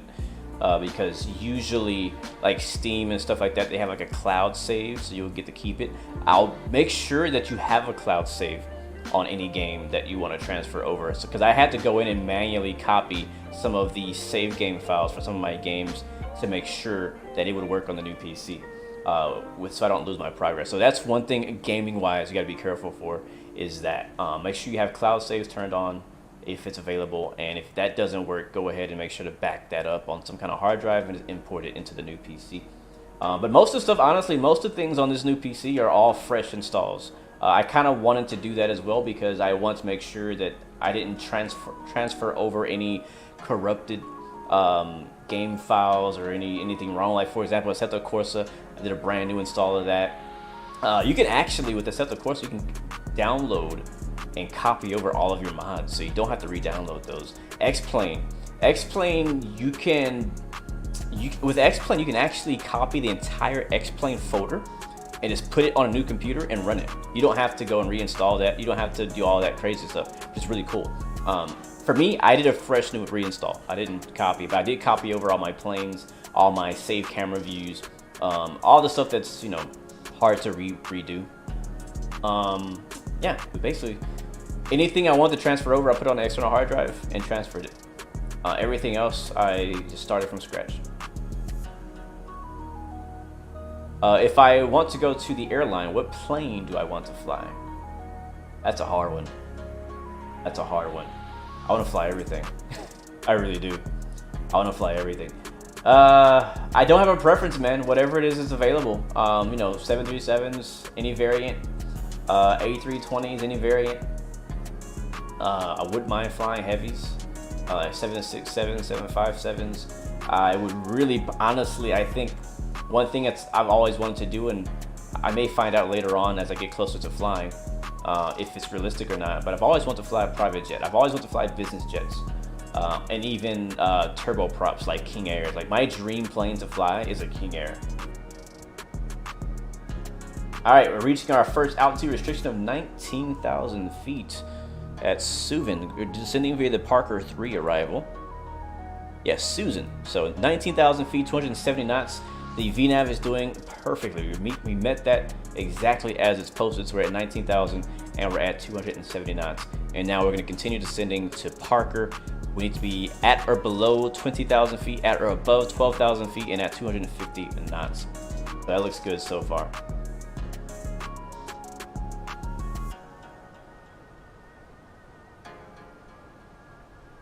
But honestly, it wasn't that bad. I was definitely concerned about transferring things from my old PC. But I think what helped me was the fact that most of my working files, like all my files that I use for work, or for like video editing, stuff like that, all those are on an external hard drive. So I could plug that in anywhere and use it. I don't have it, it's not tied down to a certain PC. Now some of my files were on a SSD drive, and all I did was I took that SSD drive and I installed it into a new PC. Actually, I have a tip for you, Ian. What you could do, I'm not sure what you plan to do with the new PC, but what you can do is you can take the hard drives from your old PC and just install it into the new PC, the new motherboard, whatever, and run it like that. And that's the easiest way, honestly, to transfer your files. Is just use the old hardware, unless you want to upgrade or get a better or larger hard drive. In that case, it might be a bit more difficult. But yeah, that's one way you can do it. Yes, Captain Lee, we are descending now into Charlotte. I cannot believe that I forgot to turn on the anti-ice. What a noob. What a noob. But yeah, good, man. This is why I want to do this flight. I've been enjoying this. I really have. I don't really like the cockpit view. I feel like it's too dark. But if I look down, you'll notice the cockpit will get brighter. And then the outside view will get white and washed out. And that's like the lighting effect that X-Plane does in 12. Is that if you're looking out the window, everything else in here inside the cockpit gets a bit darker. You can still see the screens, but the actual textures on the cockpit get darker. When you look down or into the cockpit, it brightens up and everything outside gets darker. Or sorry, like washed out. So I kind of like it, but I kind of don't. In the Toliss specifically, I'm not a fan. I thought it looks better in some other planes. But all right, we're getting past 18,000 feet in our descent into our airports. We already have our weather. I'm going to double check it again. Looks like Charlotte is now switching to VFR. Winds at 210 at 13, gusting 20. Visibility is 10 miles. Few at 1,300, scatter at 2,400, broken at 4,000 feet. Temperature 21, dew point 15, altimeter is still the same, 3000. So our winds are the same. We go ahead and put in our altimeter now.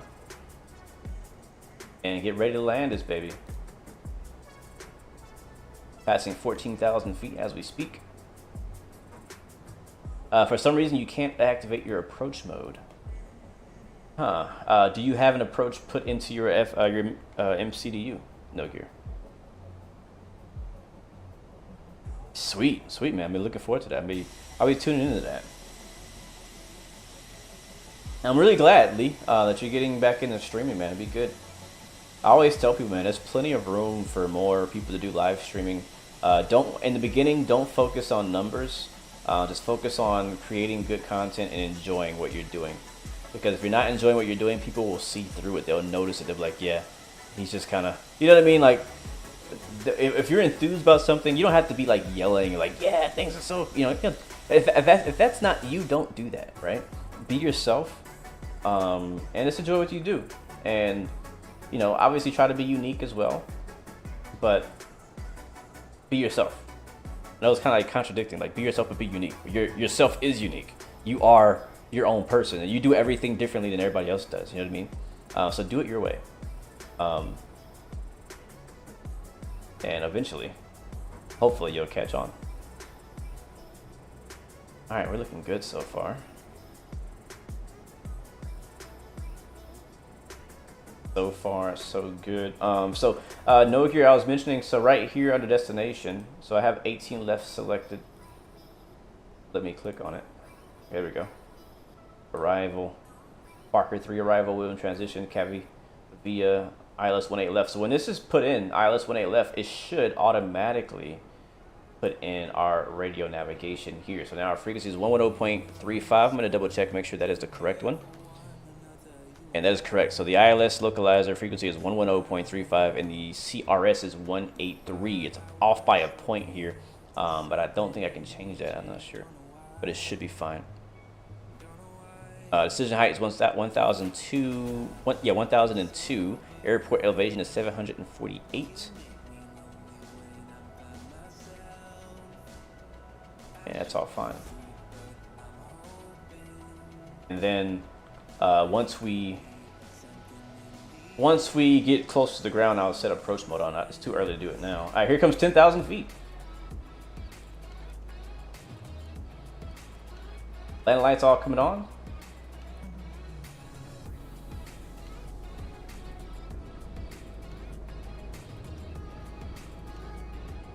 Oh, you got a green screen over the weekend, and you.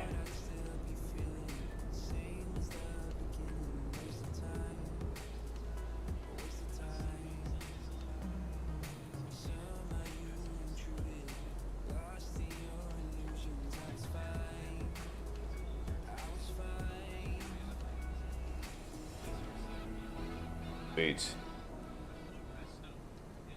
Sweet, sweet, sweet, man. It looks so good. Alright, we're passing 9,000. We're about to be on our approach really soon. Make sure that altitudes are matching up. We need to be at 5,000 at snack. Zoom this screen in here. And there's no really restriction at camper. Not that I know of. Go. Let's get this HD. Yeah, man, I'm excited. I am. Oh yeah, one more thing, No Gear. I have it on this screen over here. So the approach page. Make sure you fill that out as well. Put your weather in here as well. That'll help you out too.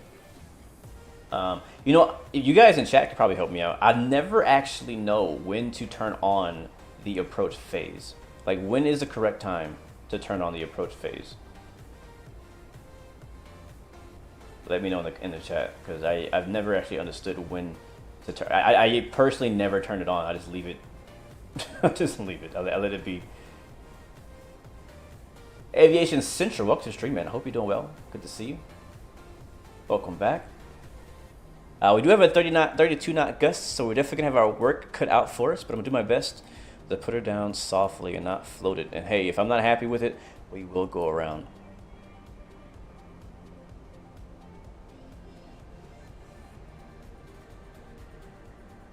Oh, Aviation Central, you just landed 736 in Lincoln, Nebraska. Sweet. It's probably pretty cold up there right now, isn't it?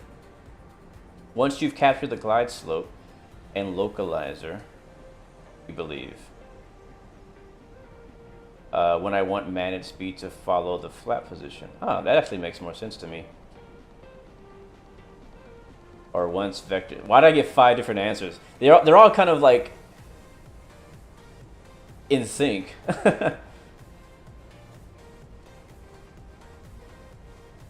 So we may try it. We're getting close right now to Cavi.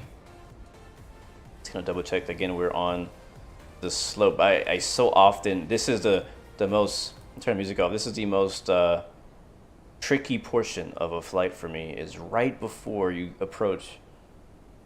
You meet the localizer, especially with VNAV. Sometimes some planes will do it perfectly, and some other planes not so much. So at Cavi, we need to be at 6,000 feet. I'm not sure how well you guys can see my screen. Right now we're passing 7,000. We're approaching Cavi in 3 miles. And then after Cavi, we continue down to 5,000 at Snack, which is the waypoint after that. We're only 600 feet above, doing 1,200 feet per minute. And I am going to go flaps 1. And we'll make our call.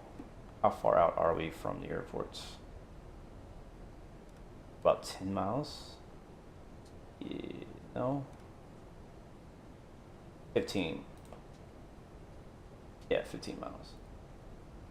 Charlotte traffic, American 116, 15-mile final, runway 18 left, Charlotte.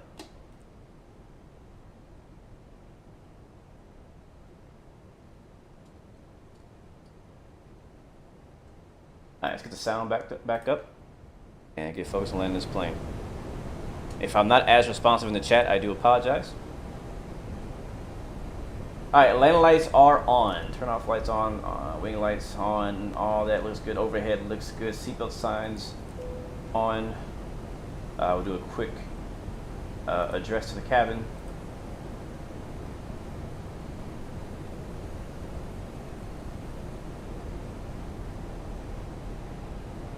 That's not the right one, but that works too. The Innie and 225 gonna be perfect for the F1 World Tour.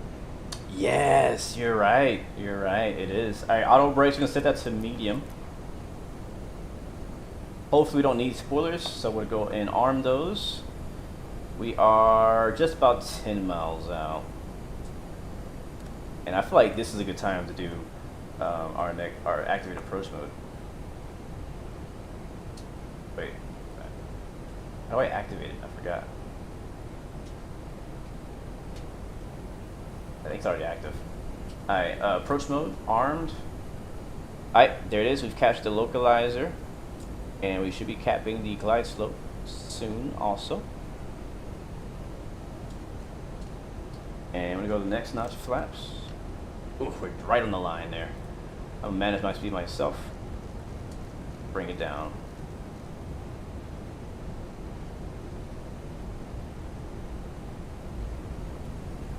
Oh yeah, we're in the soup for a little bit. We are in the soup for a little bit. We're 7.5 miles out now. One thing I've always done, and I don't know if it's correct, but one thing I've always done is I manage my speed based on my distance away from the airport. So we're about 7 miles away, so like 170 as fast as I want to be going. Let's get speed brakes out. And we'll drop the gear.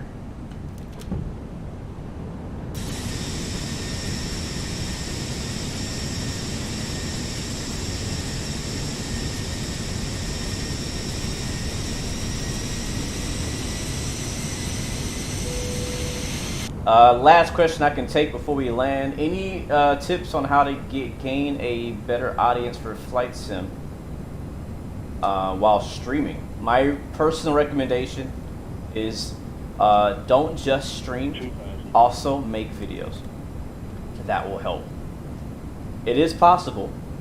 It is possible to grow just streaming, but it's not easy. It's not easy growing, period. But if you're making videos that are helpful, like tutorials or comments on upcoming projects, stuff like that, reviews, whatever, that's going to greatly improve and help you gain more subscribers and more of an audience for streams. All right, what was our speed again? 150.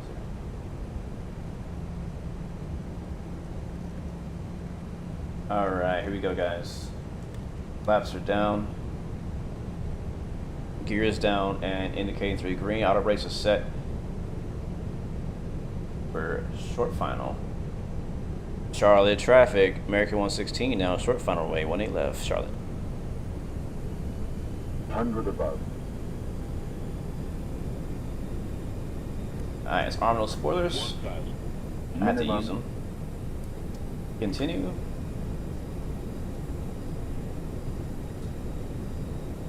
Alright, let's do it.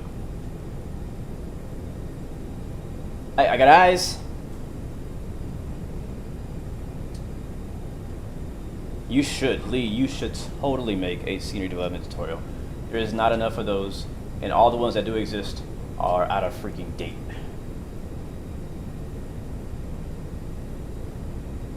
Alright, good capture on the ILS.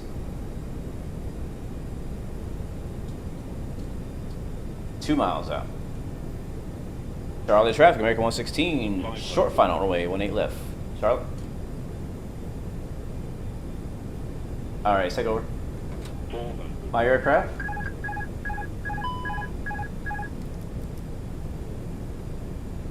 Alright, it's not too windy yet.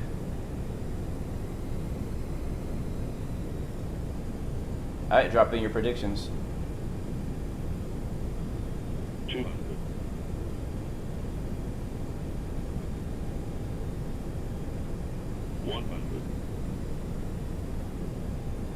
50, 40, 30, 20, retard, 10, retard, 5. There we go, baby. And reverse.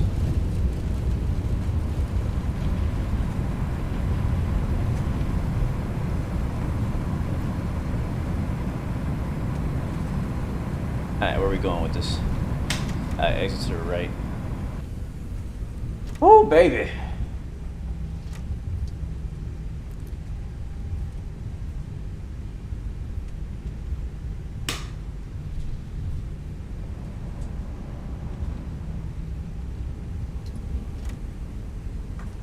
Alright, make a pretty sharp turn right here on Charlie 8. Oh, it's still high speed. We'll take high speed. Ladies and gentlemen, you heard her. Welcome to Charlotte, North Carolina. We have officially escaped Ohio.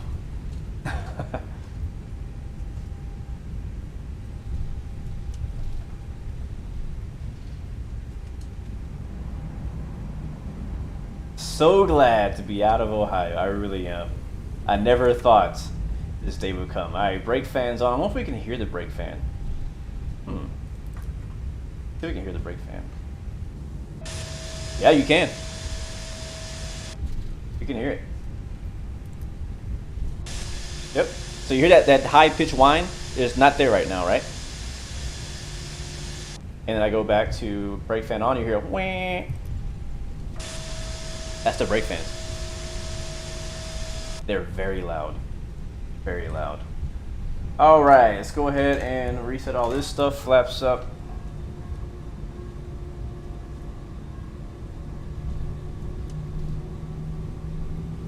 Again, while we're taxing in some parking, we do have a replay coming up of that to see how it looked from the outside view. But I want to say before you head out, Lee, Captain Lee in chat, a huge shout out to you, man. Thank you so much.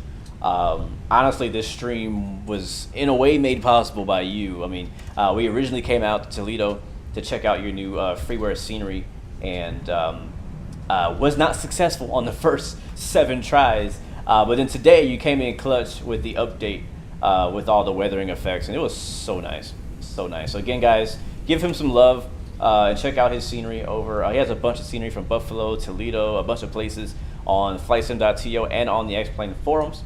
He's also beginning streaming as well, so check him out. He's be streaming here just after I finish. So give him some love over there, a like and a subscribe if you like what you see. And we'll be crossing runway 5 right here. Charlotte traffic, American 116, crossing runway 5 at Gulf, Charlotte. But I just want to say a huge thank you, man, to you for all of that. You did not have to rush to get that done, but you did, and I really do appreciate that. All right, so we got some traffic at the gate. We're using Traffic Global. Let's get the APU started. I'm going to shut off our right engine.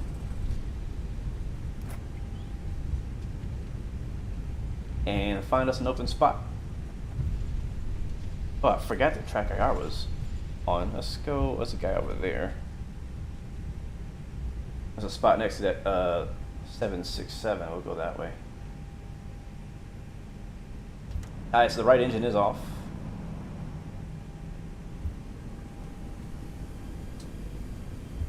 Look at that Embraer landing over there. You can see Charlotte downtown over there as well in the distance. I'll tell you, man, X-Plane 12 with max graphics is not bad. It's not bad as long as you add in the ortho. Without ortho, I still think it looks like crap. But with ortho, having the ground textures, it's not too bad. You can see my level of detail distance is all maxed out, so I can actually see downtown. Let's get the lights off here. We're not going to fit there. We're not. That wing is way... Wait, there's a spot right there. We'll take that one. Oh, hey, Mr. 319 pushing back. Don't mind if I squeeze in. I always call it double stacking when I'm working on the ramp, when you have a plane push out and a plane immediately come in. This would be Delta 5, looks like. Tristan, I am really enjoying Karen 2.0. Yes, I am. This is default Charlotte, by the way, guys.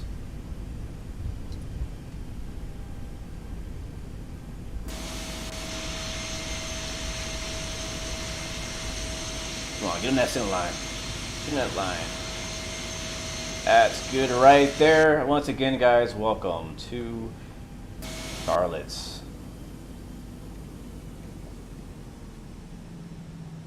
Welcome, welcome. All right, so the right engine is off, as it should be. I'm not hearing the PTU, which is what I was expecting to hear when we shut that engine off. But yeah, dude. Listen closely.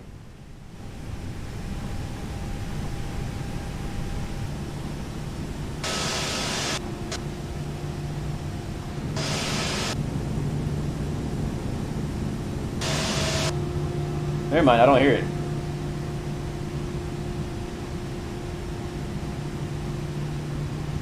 Yeah, I don't hear it. Usually, when you have one engine on, you would get the barking dog sound. I didn't get it this time. Alright, we'll shut her all the way down. There it is.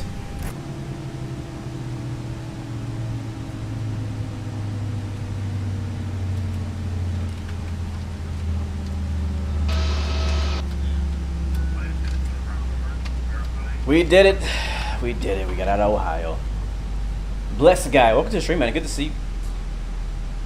Yeah, I was a little low. I got 50 before the numbers, but I felt confident I was going to put it down okay. But yeah, in real life, the cause for going around is basically every landing I do in flight sim would be a go around if I went by the real life procedure. I'm just working on it. I got to work on it, but I'm pretty happy with that landing all around. So, beacon light off, strobe lights off. You usually want to turn the strobes off when you get off the runway. Beacon lights off, beacon light off. APU is running, seatbelt signs off. You guys are free to deboard. We're going to be skipping the deboard, so we're going to be watching the replay. Gonna get off of Vatsim. That was fun. I would personally love to do another leg, but I have to work. I have to go to work. If I didn't have to work, we would do 2 legs every day, or either 2 legs or longer legs. But that was fun. I enjoyed it. I really did. I feel like that's my first from A to B smooth flight I've done on the new PC. That's what it feels like. That's what it feels like. All right, just cleaning up a few things here in the background, and we'll watch our replay. Landing rate. Did that calculate? Did I get a landing rate? Let's see. Of course I didn't. Dang it, man. I need to download the landing rate plugin. I haven't done that yet on the new PC. Because for whatever reason, Toolkit Pro was not quite tracking correctly to get the landing rate. All right, let's jump in the replay mode. Is it, what button was it again? Shift R. Yeah, there it is.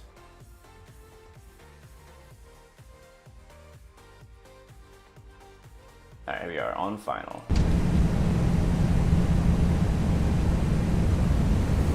Hundred above. Minimum. All right, let's. We're gonna have to. I would love to blast your ears off, but I'm gonna turn it down for those few people who want to hear for the rest of their life. I hit play. Outside. All right, taking myself off the screen.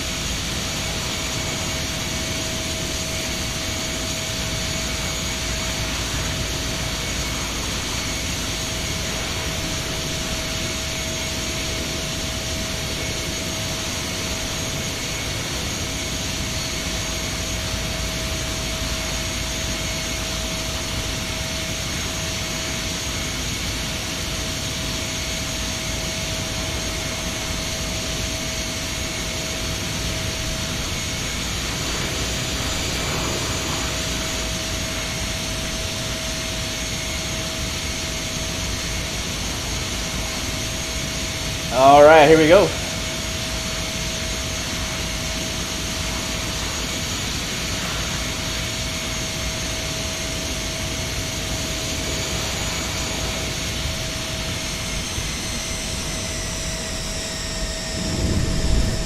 Bro, I'll freaking take that. I'll take that.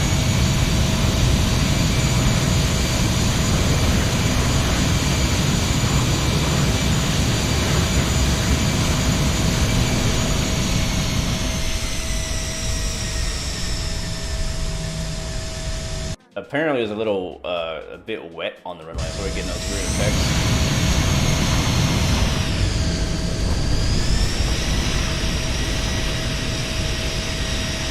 If you've been following my channel long enough, you know that right there that's good for me. I'm trying to raise my standard. I need to practice. I just need to practice. What's tricky is jumping from Microsoft Flight Sim to X-Plane. The flight models are so different. That you have to, remind yourself and kind of warm up to be like, all right, this plane flies like this, or the throttle handles in this way. We did not get a landing rate. No Gear, did you land yet? All right, right wing view into Charlotte over the highway.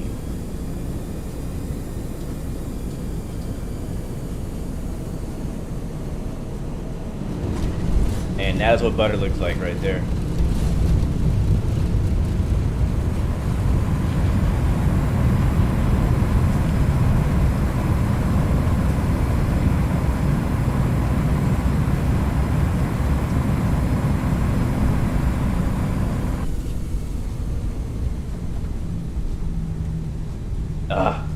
I love the CFM engines. I love the butterfly reversers.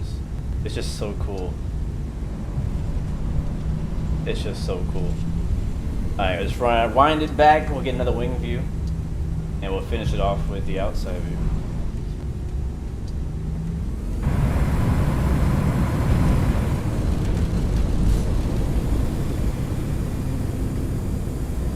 Alright, there's good. Oh, the other side? Oh yeah, with downtown Charlotte in the background. I remember this when I flew into Charlotte in real life. This exact view.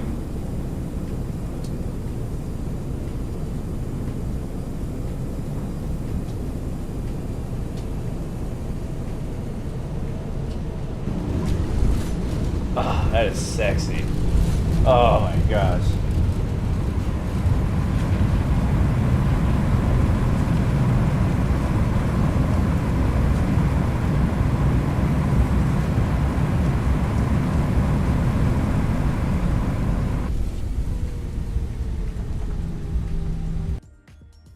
That was money. That was. We're gonna go back to that view in a little bit. We'll do this one, and then we'll do the flyby camera.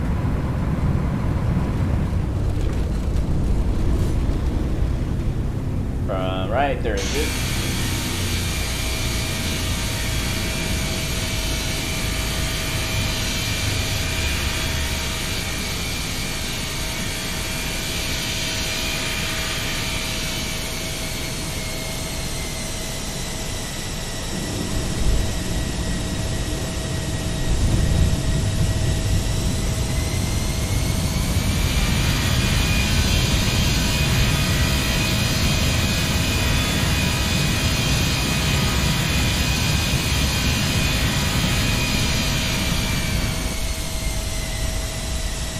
Yeah, man. I mean, no gear, take your time, man. I mean, I've told you this before.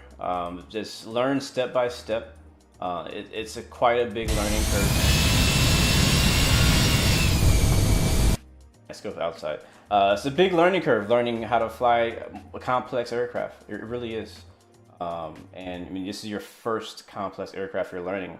So, you know, give yourself a little bit of slack there and know that, hey, just keep progressing, keep learning how to work the MCDU, how to work the aircraft systems, all stuff like that. It's so much to learn. It really is. It's gonna take some time.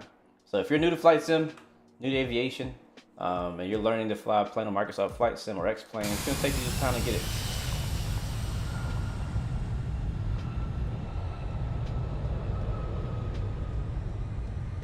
Yeah, from the that view that I showed you, Blessed Guy, the underneath the belly camera, the pappies are obviously because at a different angle. You're like almost 10 feet lower, technically, that camera angle. So it looked like we were right on it, but it would look different from the cockpit.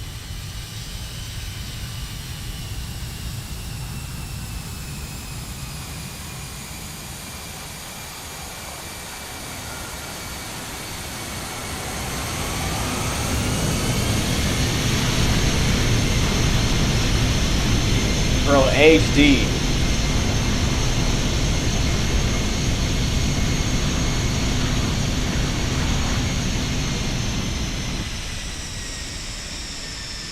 I want to point out what HD just said in the chat. This is why he likes X-Plane. The landing felt so natural. The behavior of the plane, like real world. Just look at the replay. Yeah, I agree.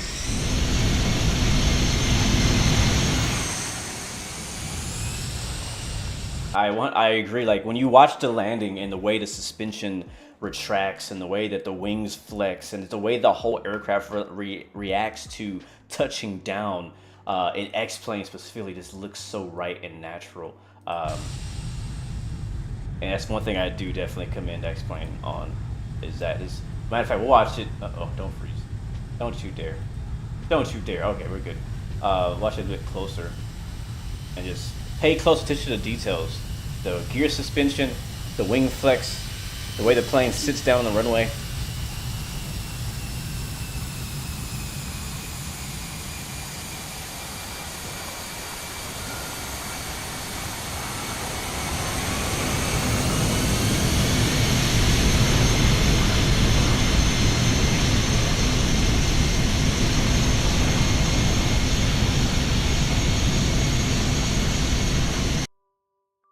Gorgeous, gorgeous, gorgeous, man. I could watch this. You guys know what it is. Whenever I get a solid...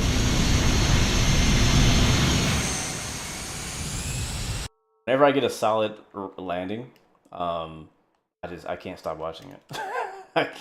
I can't. So we'll watch it a couple more times, guys. We're done. We only have... this is our only flight for today. Again, I'm not sure yet if we'll be back tomorrow. But if we are, we'll be back same time, same place tomorrow. And we might be doing Microsoft. Or I don't know. This landing replay may convince me to do X-Plane. Who knows? It'll be a mystery. Whether I go live tomorrow and what I do when I go live tomorrow. The next planned live stream is going to be Friday on Train Sim. So, but I want to do a flight in the in Microsoft to kind of compare. Here we go.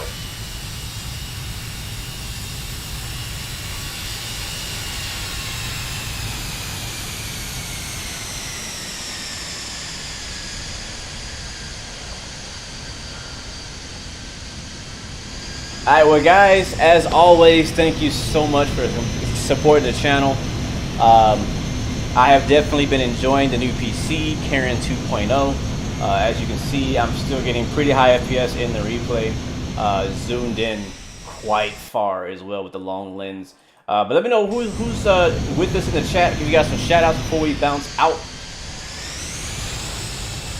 While I appreciate the landing a few more times from a few different angles. We have like a tower. Where's the tower at in Charlotte? It's over here somewhere. Where is it at? There it is. There's a tower. Wow, look at all those trees out there in the horizon.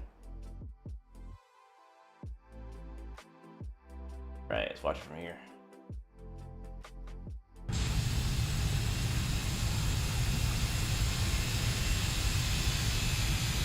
This is default Charlotte, default.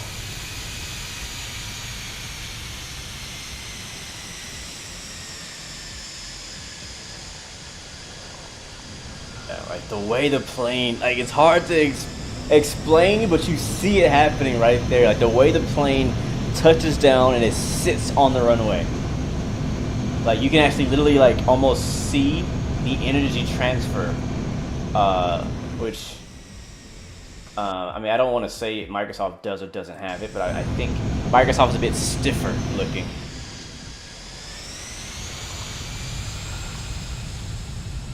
Again.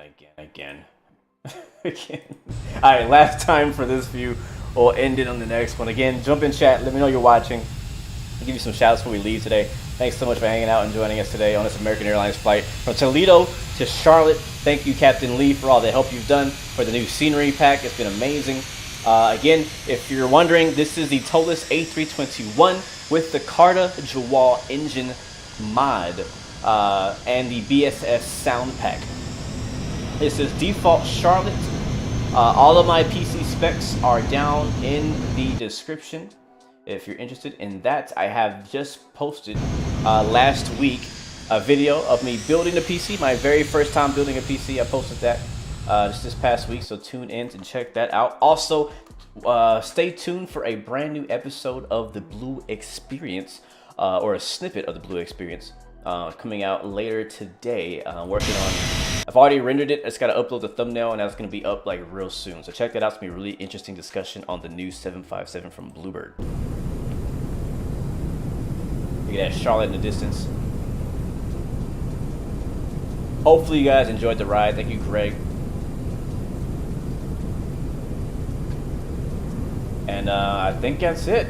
I don't have anything else to promote.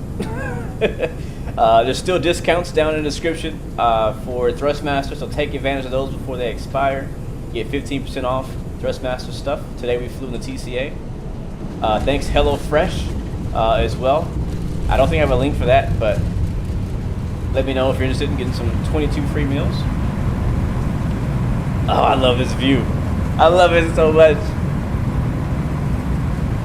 Now, I'll say this. It's not as satisfying as the Phoenix A320 behind the wing view on landing, because the modeling underneath the speed brake there, under the spoiler, it's like I think in my opinion, the best like speed brake 3D model I've seen from the Phoenix. But alright guys, I gotta bounce out of here. I gotta go back to work. I will catch you guys in the next stream. Watch this one more time. This is for me, for my enjoyment. Or should we do belly cam?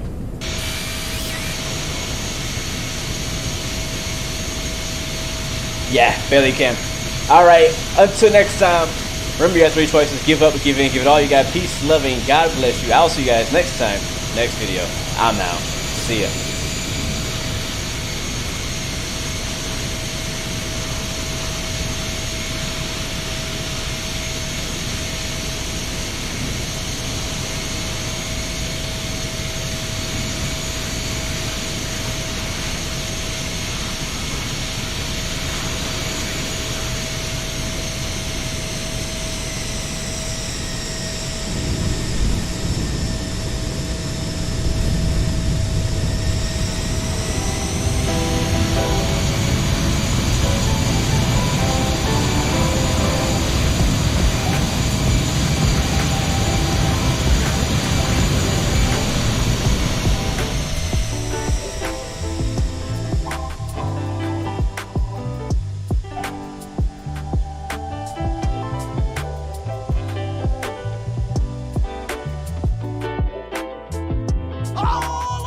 We escaped Ohio!